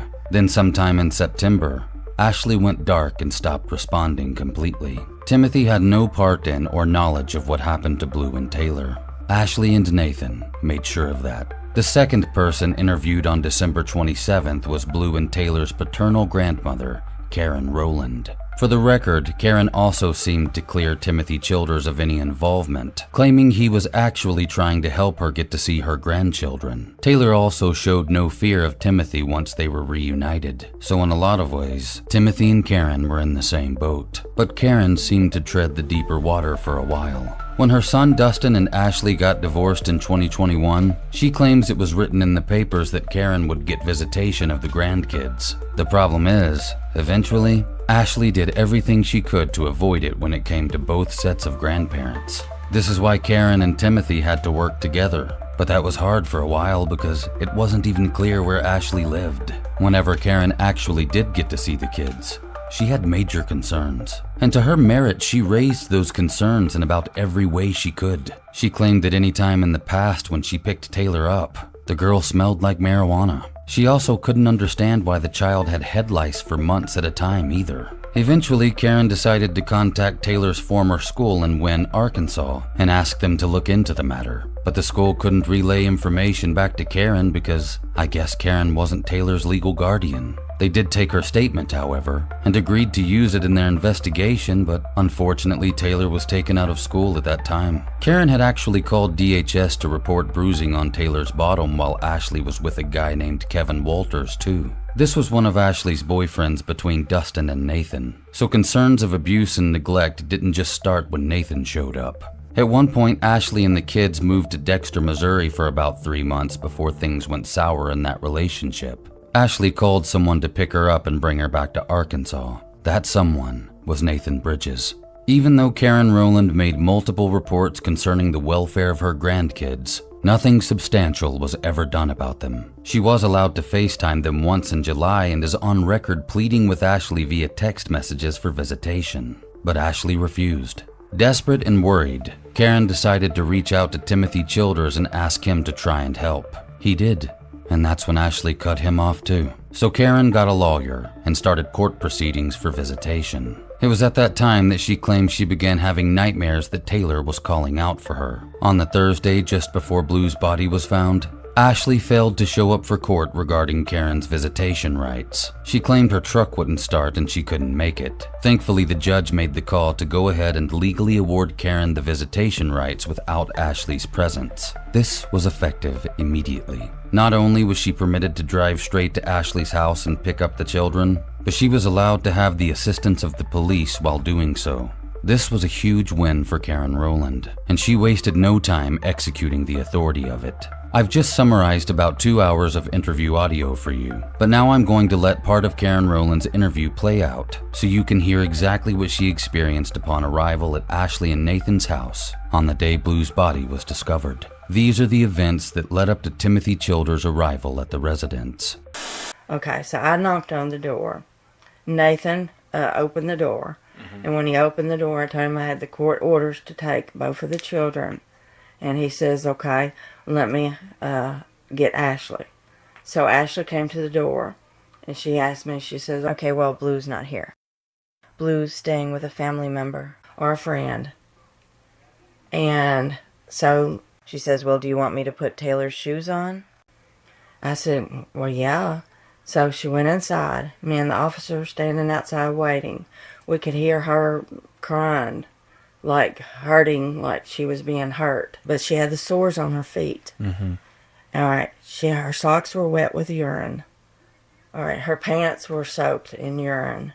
So when I picked her up, what made me notice was the smell of her, feeling the wetness on my arm.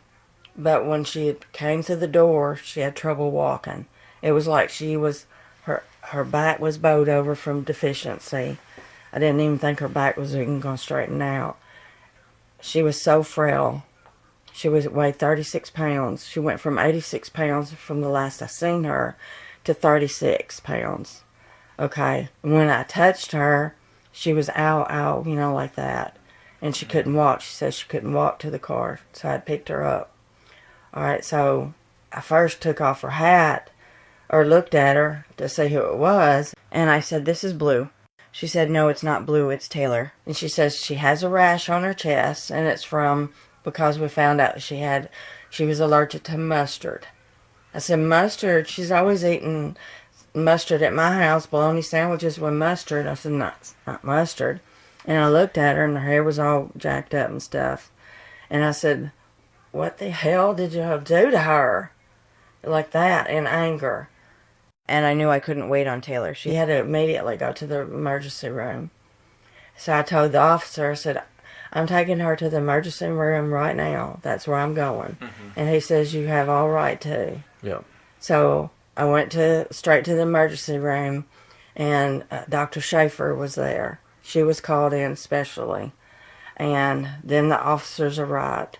And I told him, I said, please go do a welfare check on Blue. Something's, he might be in the same shape. And they was like, this is definitely abuse. This is definitely neglect. They took all the pictures and all this. And DHS never arrived there at the hospital. The officers apparently went out there, and then when they picked them up, all they did was question them and released them. All right, so then I got on the phone, and I talked to Michael, which is like my cousin, and he got 8 people together and went over to their house. And because the law didn't do anything, is what I believe. So they were questioned, released, and then you called Michael and went back out there with some other people to... Right, he had a van. He went out there with Timmy, which is her dad. Mm-hmm. And they went out there, and some girl had shoved her up against the wall, and finally she admitted to what was going on. She just said at first it was an accident, right. and then they were asking her questions about accident, what happened, and Nathan had already run at this point. They kicked in the door because when they first arrived and seen them, they opened the door, but then after they opened the door, they immediately shut the door and bolted it shut and wouldn't allow them in. Okay. So then, after they didn't answer the door, they kicked in the door. Okay. You were at the hospital at this point, yes. right? Okay. Mm-hmm. All right. Well, yeah. But so when you arrived to pick up, she was in clothes saturated with urine. Is that correct? Okay. Mm-hmm. And obviously in pain. The doctor said that she had never smelt a child or individual reek of that smell before. It was horrific. Okay. She has multiple fractures. We still have to do another CAT scan. She had broken ribs. Sure. the doctor said that if it had been any time longer or a day longer, she wouldn't be here either. Well, I'm telling you, you done the right thing. Yeah, you did right. We'll take care of the rest of it. But I felt like I should have been there sooner for him. Well, that's going to be just a hard time. I mean, everybody's going to feel that. I mean, I'm angry at the law. Mm-hmm. I'm angry that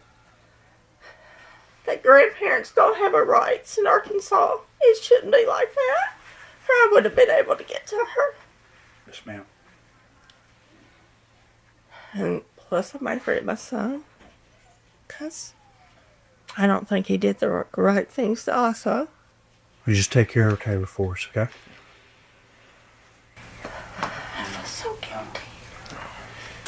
Karen also brought up the gun incident involving her son Dustin Rowland at the park, the one Ashley talked about in her first interview. According to her, Dustin, Blue, Taylor, Ashley, and Nathan were all there. After taking Taylor to the bathroom, she came out to witness Dustin running to his truck to grab a pistol before telling Nathan, "I have one too." Karen claims her son never aimed his gun at Nathan, but when she asked him what was going on, Dustin told her he was protecting himself. He said Nathan had just put a gun to his head and threatened to kill him. And you know what?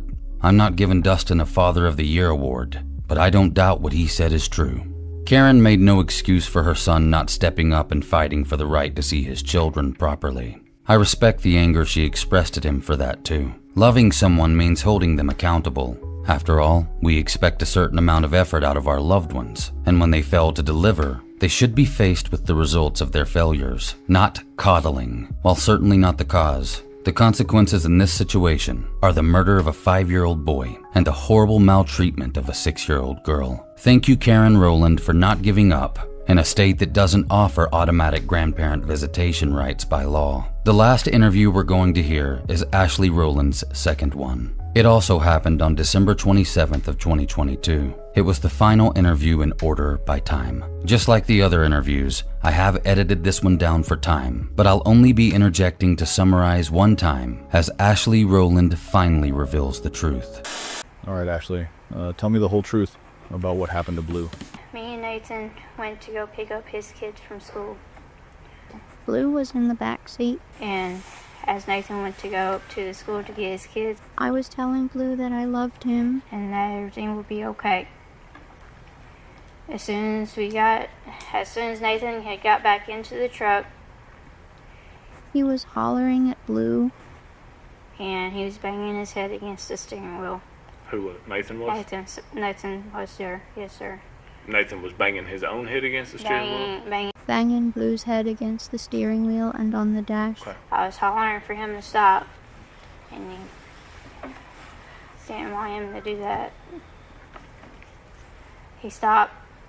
Blue's head started to swell a little bit on the front. Nathan had said some really mean and rude things. I told him he needed to stop, and it's not right to. What did he say to him, Ashley? He showed Blue a mirror, the rearview mirror, and he told him that he was ugly, and told him that he didn't look good. And he said that he didn't like him. Hollered at Nathan that he needed to stop, and that's not right to talk to a kid that way, especially my kid. He wouldn't do that to his own kids. We argued for a little bit on the way home, and he hollered at me. Nathan hollered at me, so I stopped talking. I went silent. I went home. His kids put up their backpacks. My two, Blue and Taylor, went into her bedroom. Nathan's kids put up their backpacks. Lila was in her bedroom. Raylan came into the living room. Me and Raylan were playing the, I believe it was Nintendo 64 gaming system. Nathan had Blue come over to the couch to stand there. And Blue was acting sleepy.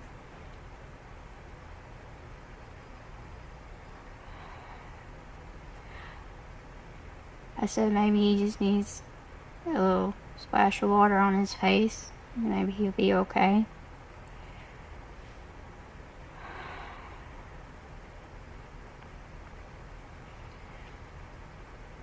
So Nathan got up from the couch.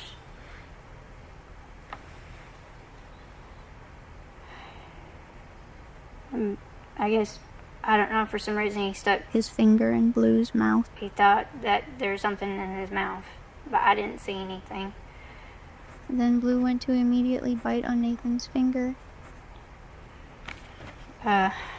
Nathan pried his finger out of his mouth. Nathan was hollering at Blue for him biting his finger. I hollered at Nathan and said it's not his fault.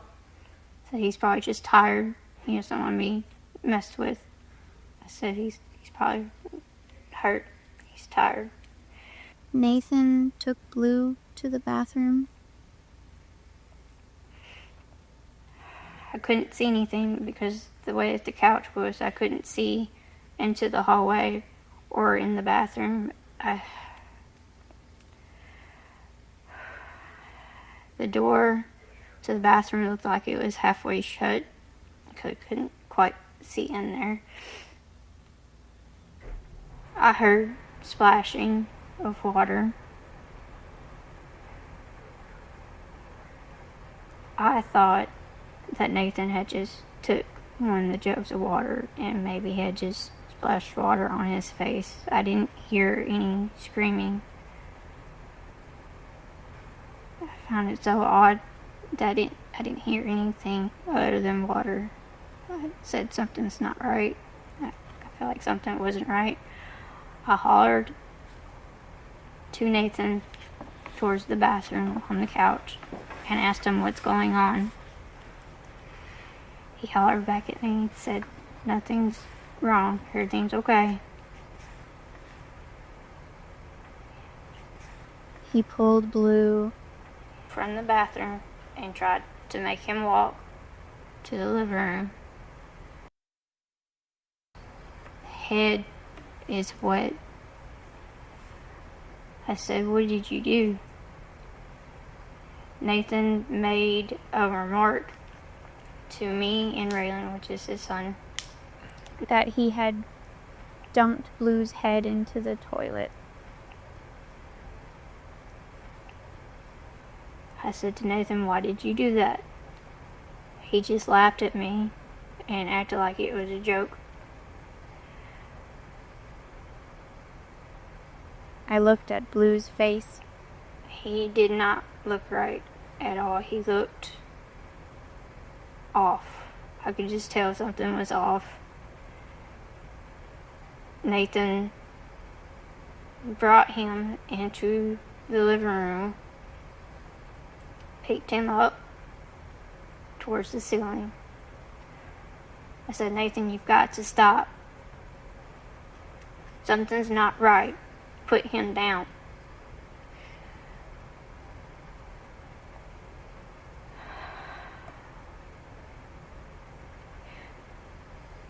He set Blue on the floor.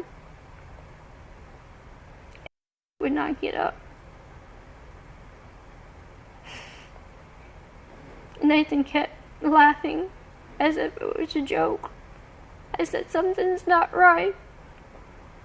I said, "Not act like this."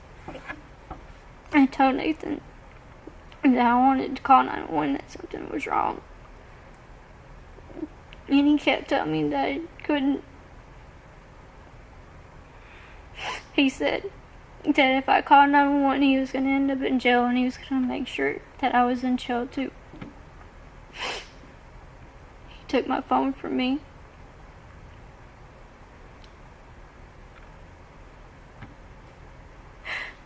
He told Raylan to go in the room with his sister because he did not want to see. Raylan went into his sister's room with her. Nathan took Blue into the hallway. I told Nathan that he needed to do CPR on him because he looked like he was faint, like he barely had a pulse. I stood in the doorway of where his kids were so they wouldn't see anything. Nathan tried to do CPR on him.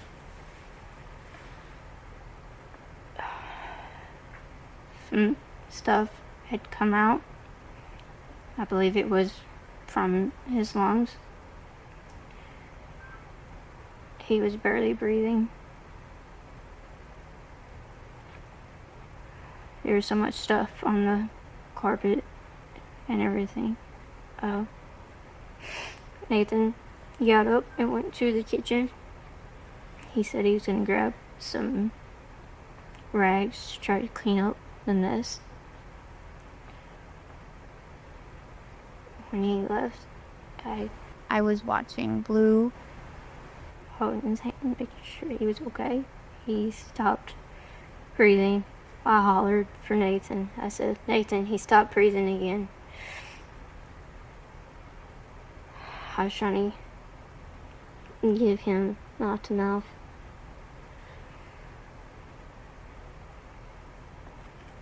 All the taste and smell was the stuff that had come out previous. So he took Blue again and put him in our bedroom on our floor. And he was doing chest compressions. I was trying to rub on his feet and his legs to try to get a little circulation. I thought that would help. Nathan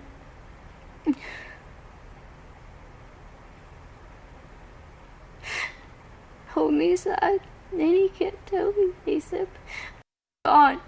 I said, "No, he's not." I said, "We got to keep trying." He kept telling me that he was gone, that he was gone.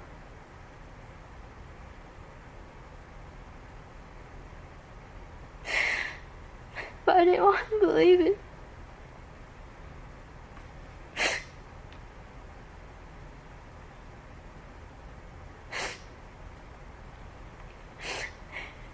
And I told, because he wrapped him, or I thought he told me he wrapped him in a blanket. And I said, "I can't do this." I said, I can't live with the fact that he's gone like this. I have to turn myself in because I had to make sure that I told him it wasn't right. That he was gone and he wasn't behaved properly. I just wanted to turn myself in. He kept telling me, making me feel bad that he's got kids, saying that he would never get to see his kids again. And he kept telling me it was my fault. And because my kids, he felt like my kids did not listen to me. But I never had an issue with my kids. Always taken care of. He told me that he would never know what it would be like to lose a child, and that he was sorry that he had done that to me. Do you believe him? No, sir.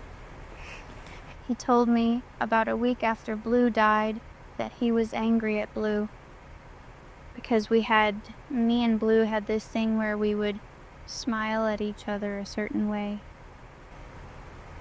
And Nathan had told me that he didn't like that. I said, "What's wrong with you? Why do you not like the fact that my son wanted to make me smile? Why didn't you not like the fact that my son wanted me to be happy?" I love my daughter a lot. I felt like I had more of a really close connection with him because he was always pushed away from people growing up. Who came up with the idea to bury him? Nathan did. He just said that that's what his plan was. He said maybe if I let him bury him, that he could get away with it for a little while and then try to move off somewhere. And I told him it's not right. He kept saying he was going to bury him somewhere else, and I said, I want him close to me because he's my baby. So you knew he was just going to bury him someplace. Yes, sir. And so did you just agree to at the house just so he could be close to you? Yes, sir. I didn't want any animals or anything to get to him. I felt really strange being in a house itself where he was buried. Walking by him every day was torture to me. I can imagine. Knowing his kids are walking every day like that. And his sister asking me, I don't even know what to say. I don't have an answer. All I can do is hold her and cry with her. Why didn't you tell anybody, Ashley?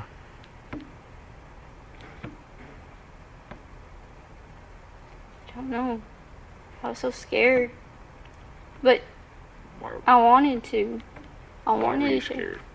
I was scared that he was going to make sure that I went down with him. He told me that.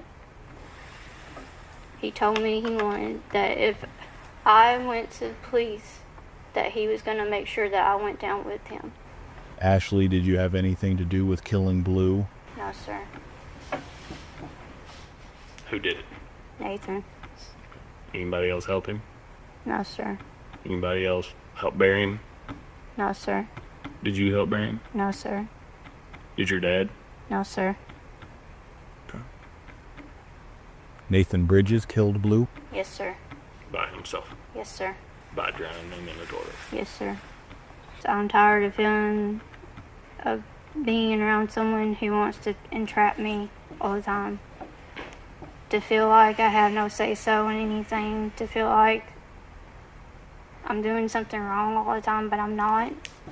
I'm a small person, but I'm more smarter than that. I wish that I had more of a gut to stand up for myself and do what I'm supposed to do. I'm sick of people pushing me around just because I'm small.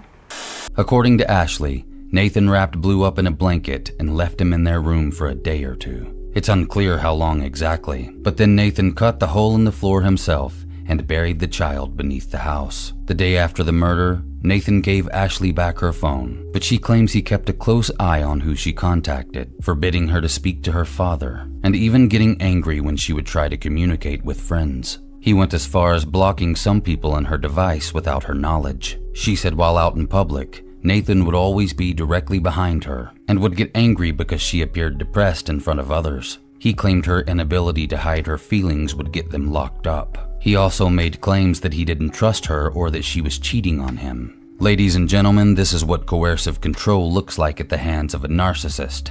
And if you ask me, Nathan is as malignant as they come. The day he murdered Blue, Nathan's own 7-year-old daughter and 8-year-old son were also in the house. These are Rebecca's kids. Now that the truth of what happened to Blue Rowland has been revealed, it's time to talk about the other children that suffered at the hands of Nathan, starting with Taylor Rowland. Be warned, the details you're about to hear will floor you. Nathan Bridges tried to get me to pour hot water on her and I wouldn't. He had me come in the bathroom with the cup and hand me the cup, but I could not pour the water on her. I told him this was wrong. He got angry and left the bathroom. I turned off the hot water and put on regular warm water so Taylor could finish her bath. He tried to... He kept telling me that my daughter was against me and she shouldn't try anything that she could to try to get me to have her taken away from me. He told me to stay away from Taylor and not talk to her. He sorry. He wanted her to be on a certain schedule of eating. At first, he had a bowl and a cup and he gave it to her and he said, if you don't put this by the door, then you don't eat and you don't drink. I went behind his back and gave her food anyways and something to drink because I didn't feel like it was right that she was starving. Nathan was starving. Yes, sir. How often would he let her eat? What was it? What was the schedule? At first, it was the bowl and the cup by the door. She only did that maybe once or twice. And then, because I was still giving her food and water, he got angry at me, told me I needed to stay out of it and stay away from her. I told him it's not right to starve her. His mother had also told Nathan that he did not need to starve Taylor. His mom's a really good person. She wouldn't hurt anybody in the whole world. When did Nathan pour the water on Taylor? He did that about a week before I had got picked up and everything. She had peed the bed and was soaking wet. A lot of the time he would be up, Nathan would be up before me. He would get up, he would get mad because she peed the bed. He would have her go to the bathroom and he'd have her some running water. There was one day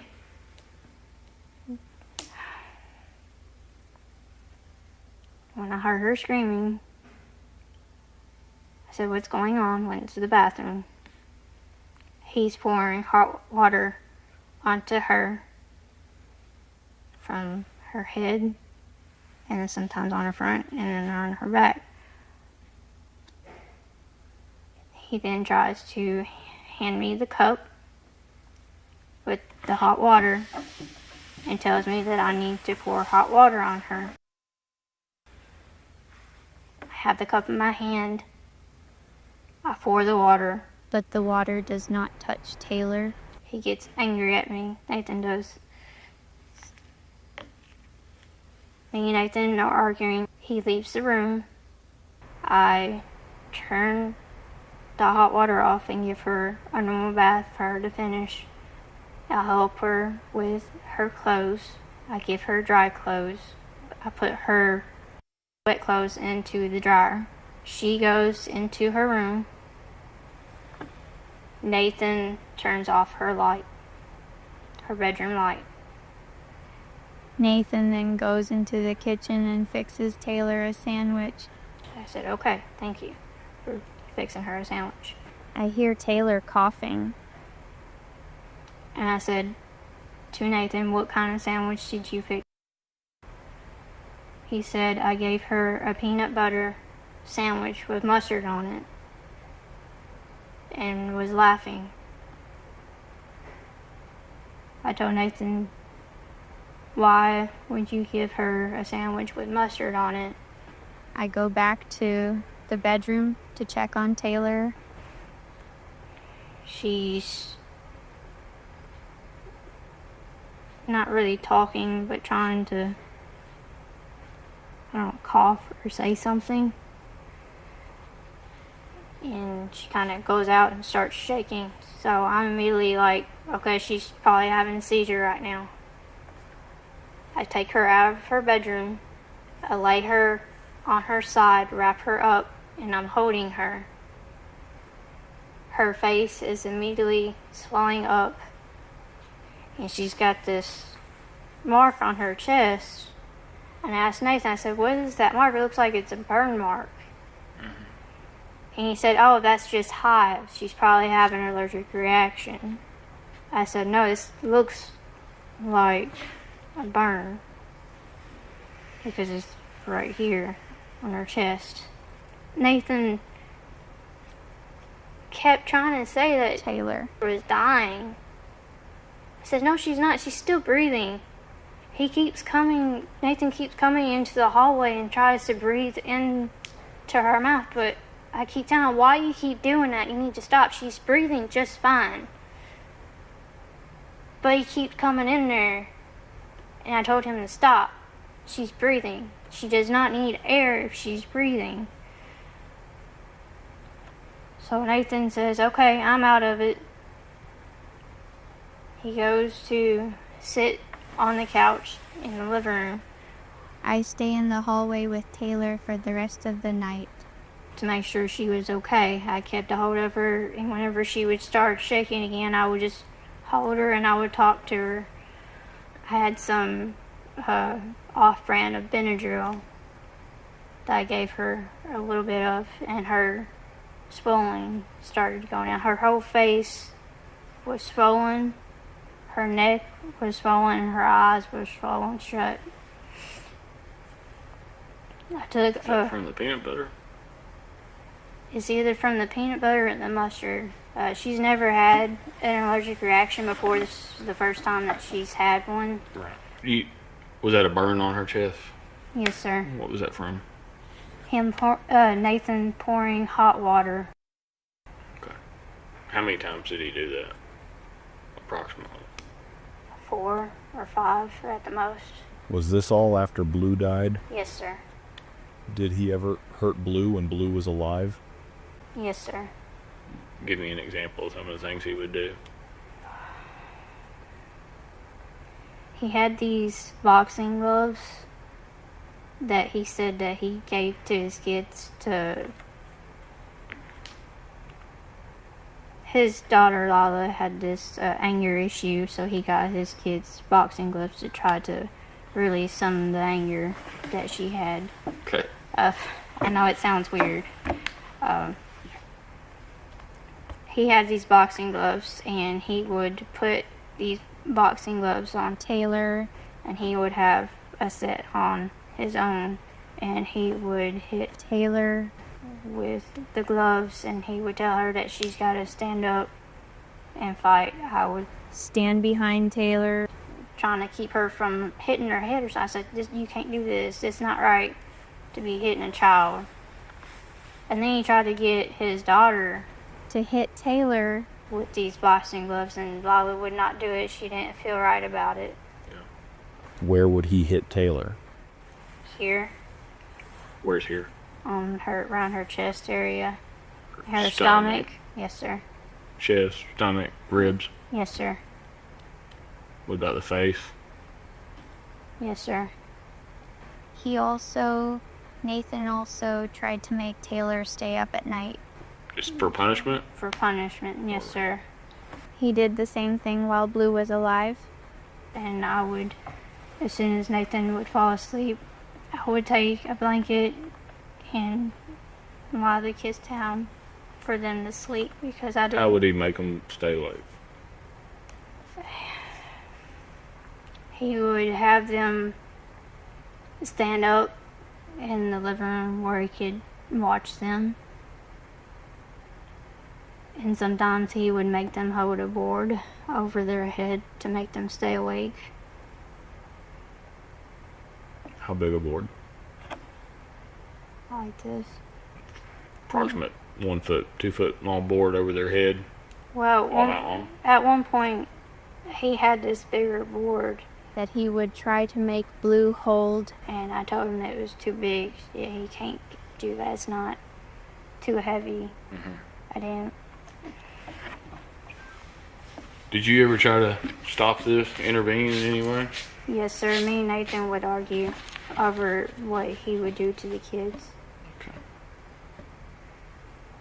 Did he ever listen to you? No, sir. Did he ever hit you?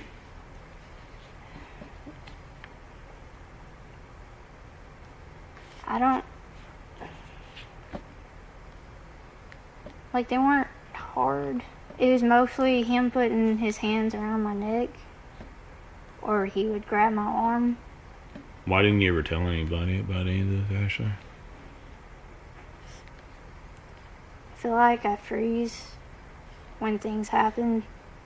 Since I was 18, I've always been with people that were abusive.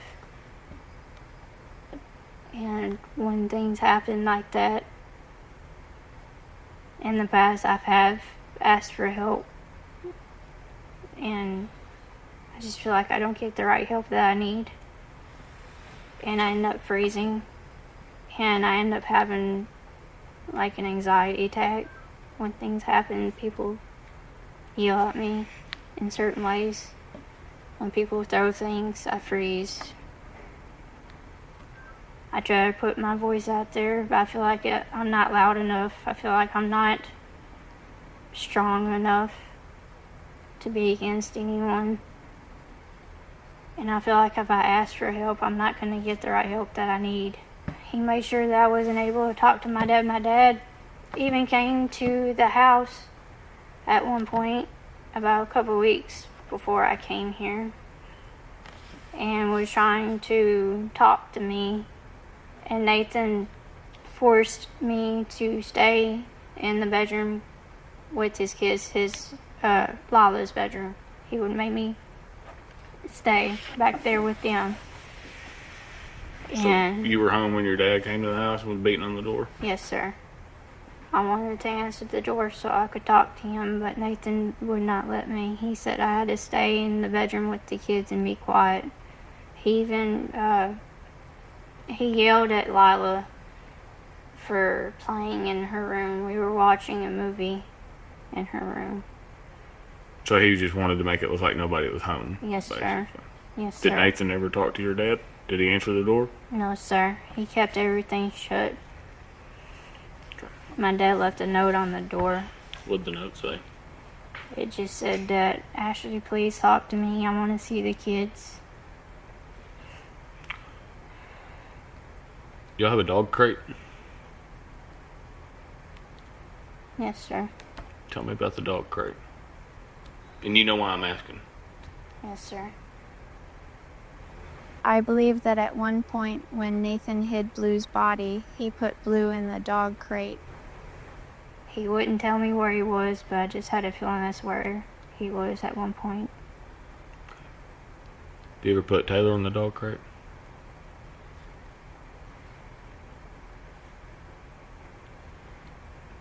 No, sir, not that I know of. He never made her stay in the dog crate. No. I'm just getting information. I'm trying to clarify. Okay. If you don't remember, you never saw him do it. Then I that's don't fine. remember, sir. Okay. Okay. I remember him trying to put her in the closet at one point for punishment. Okay. Did you ever make her stand on the dog crate? Yes, sir. For how long? An hour. Too long for her to... She's like me, she doesn't have very good balance. And when I tried to help her with school, he said he was afraid of what she might say if I put her in public school. I was trying to put her in Palestine at that time. So I put her in homeschool, and I would try to teach her in the kitchen how to write her name and do regular schoolwork, because I would have these workbooks that my dad had gave me last Christmas, and I would have her work in the workbooks, and everything would be fine. She gets on my nerves, but I'm the kind of person, I'm like, you get on my nerves, I'm not going to do anything to you. It's just, I get it. It get frustrating, I get it. But Nathan always asks me, like, how do you not get mad? How do you not get pissed off? I'm like, it's my kids. Like, even if it wasn't my kids, I still don't get mad like that. Because they're kids, they're growing up, they're still learning.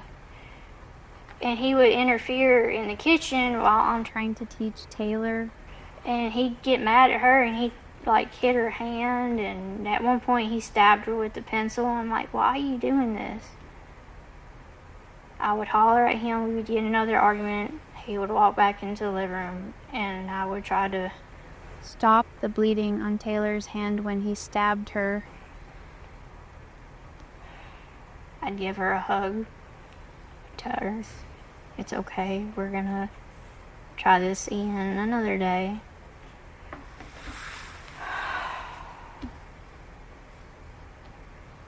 She wanted to learn. She wanted to do good.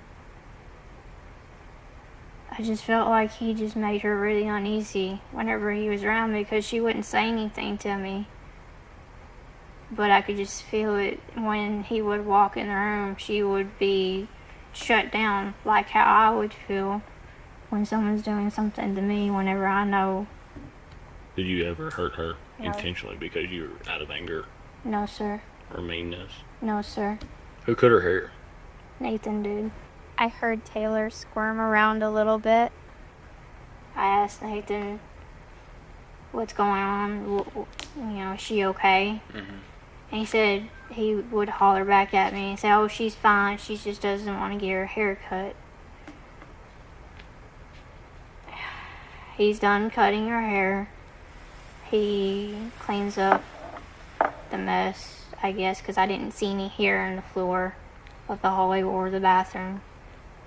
He opens the door and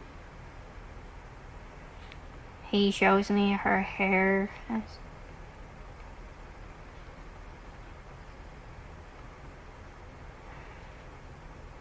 seen a cut right here on her forehead. So he had cut her with the scissors while he was cutting her hair. I'm assuming he did, sir. She was bleeding. A little bit, yes, sir. Did you notice any other marks on her head or anything? No, sir. Did you hear her cry or anything? Just She she just squirmed a little squeal. And he said that she wouldn't stay still to cut her hair. When I seen her hair and seen that she was bleeding a little bit right there, I immediately went to the bathroom and grabbed a wash rag to clean her face off. Nathan got mad at me and asked me what I was doing, and I said I just wanted her clean. She shouldn't be bleeding. Right. Nathan's mom ever ask where Blue was at? Yes, sir. What'd you tell her? I didn't tell her anything Nathan did. When did he tell her? Either a few days or a week after it had happened. So Sheila knew that Nathan had killed Blue? Yes, sir. She knows right now. Yes, Is that sir. what you're telling me? Yes, sir. She's really hurt by everything. She is? Yes, sir. She cared about my kids a lot, and they loved her like she was another grandma to them. She got mad at Nathan a lot whenever he would lose his temper at her house, and she would tell him that he needed to Why stop. didn't Sheila come say anything? I don't know. Did you ever ask her? Did you and Sheila ever talk about it? No, sir. How did you know that she knew? Nathan told me that he told his mom, and she had came to our house because he had asked her to, because he said that he needed a hug from his mom. She sat down at the kitchen table and he explained more in detail about what happened. He tried to tell Sheila that it was an accident. Does anybody else know? No, sir. Did Nathan drink? When we had alcohol in the house, he would drink it. I wasn't really much of a drinker. Did he smoke marijuana? Yes, Or sir. Meth? Yes, sir. What drugs did he do? Marijuana and methamphetamine. Okay. Did you ever see him abuse his children like he abused yours? Yes, sir. At one point, he was changing the tires on our truck. His son Raylan was helping him, and he kept hollering at his son because his son was not taking the lug nuts off of the truck right. We were at his mother's house when this happened. I was sitting away far from where the truck was, where the driver was. I was where there's a picnic table, and he kept hollering at Raylan about the tires, and he took a wrench when he got really mad and hit Raylan in the head with the wrench and made Raylan cry. When he went to work on the house in Forest City, he took me and all the kids with him to the house to work whenever he had his kids. He got his kids half the days during the week. He would holler at all of the kids if they didn't do right. He would throw things at them and make them feel really bad and small, and he would cry. Ashley's final interview concluded shortly after this. She went on to describe how Nathan had hit Blue in the head with a BOA level, leaving him bleeding just a day or two before he was killed. This was yet another incident Nathan claimed was an accident that left the child in a state that saw Ashley needing to clean him up with towels. She also admitted that the reason Nathan was banging Blue's head against the dash and steering wheel of her truck on the day he was murdered was because he had wet himself. Ashley described just how deeply terrified of him his own kids were that day too. She also explained how Nathan forced Blue to wear one of Taylor's Easter dresses the day he was killed. Then after he murdered that poor, innocent child, he knelt down to Blue's surviving sister and told her he loved her and that he was going to make sure no one hurt her. He did this before nearly abusing her to death over the span of months. After Blue was buried under that house, Nathan's own kids were left too afraid to look him in the eyes or talk to him. This just further displays the devil beneath Nathan's public persona, the monster in control of the mask. Ashley was asked point blank if Nathan had ever SA'd any of the children. She said she didn't know. But I have my suspicions. There are censored parts of this investigation in the public records and interviews that make me think this sack of useless flesh and rot was capable of anything. And I think Nathan's darkness stretches even deeper. This is my theory.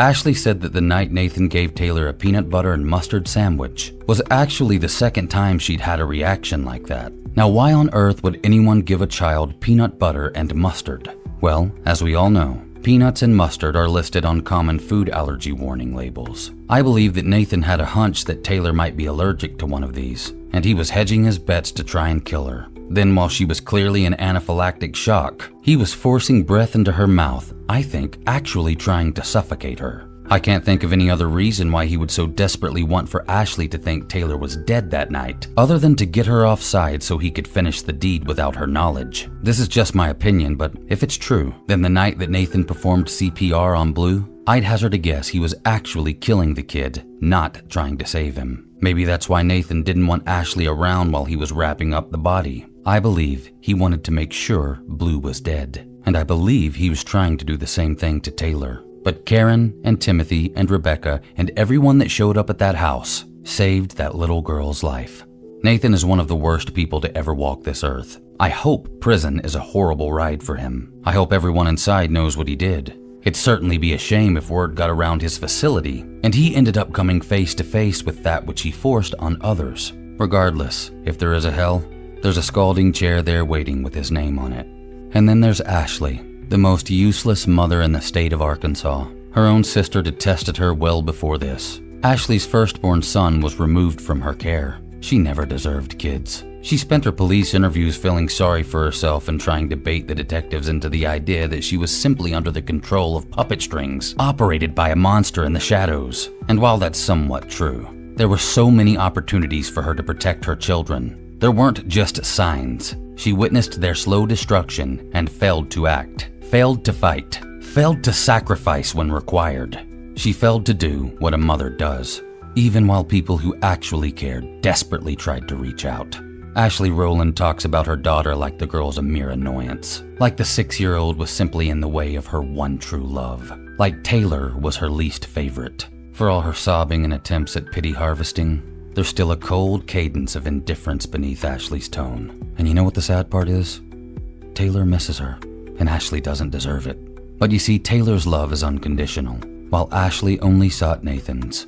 Mothers, specifically mothers, do whatever they need to do to protect their babies. And all Ashley did was lead their wounded bodies into the hands of their abuser over and over, through the comfort of lies about love and how it's all going to be okay. But it was never okay. And a woman studying to be a nurse should have known that.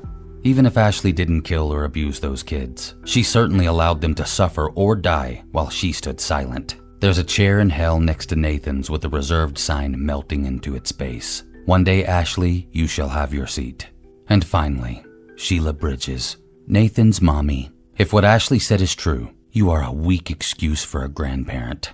I hope Taylor never sees you again. You cared only about protecting your monster of a son. According to reports, at one time, you even told someone that Nathan was innocent. You two are responsible for this madness. You allowed it to get this far when you could have done something, like Karen Rowland did. I don't care what anyone says, Karen Rowland is a saint. To my knowledge, today, Taylor is safe and sound in her care. I'm sure Karen hates the fact that Ashley still totes her last name, but I'm pleased to say that Taylor seems to have made a full recovery and is doing well by all accounts. She smiles, she plays, she has people that care for her, and she truly knows what love feels like. Has she escaped the after effects of her trauma? Of course not. How could she? She can't even understand them yet. But there will be people beside her that will guide her through the darkness for the rest of her life, including us. I want Taylor to know just how valuable she is, and while there's no price tag on that value, I've set up a GoFundMe to start a trust fund for Taylor that she can receive when she's 18. Just a little something to start her life from those of us that see the beauty inside her. A way to say, Taylor, we believe in you, and we're with you. I have no idea how much we can raise, but I'll kick it off with $200 and I'll add more whenever I can. In a time where people will use fundraisers to bolster political beliefs, how about something that everyone on all sides of life can agree is positive? A surviving little girl's fresh start into womanhood. The link is on the screen and in the description down below. If you can give anything to Taylor Rowland, please do. Scumbag Nathan Bridges accepted a plea deal and was sentenced to 60 years behind bars for first-degree murder and abuse of a 5-year-old boy. Fleabag Ashley Rowland also pleaded guilty to 2 counts of permitting abuse to a minor and was sentenced to 40 years behind bars. Ashley was actually jumped in prison, but I can't show you that on YouTube. But you can see it on my Patreon along with some of the uncut interviews you heard here. Ours have been edited out. My Patreon is only $1 a month, but you can feel free to give more. So if you want access to that, the link's down below. To make it worth it, I'll donate all of June's Patreon earnings to Taylor's fund. And in the end up, every penny in that fund will go directly to Taylor. Final note. Should either of the wasted bags of dirt in this video come up for parole, I will hound the board with this video and rally troops to let the state know that sick monsters do not belong on our streets. Don't f*** with kids. I'm Mr. Black, and this is One Crime.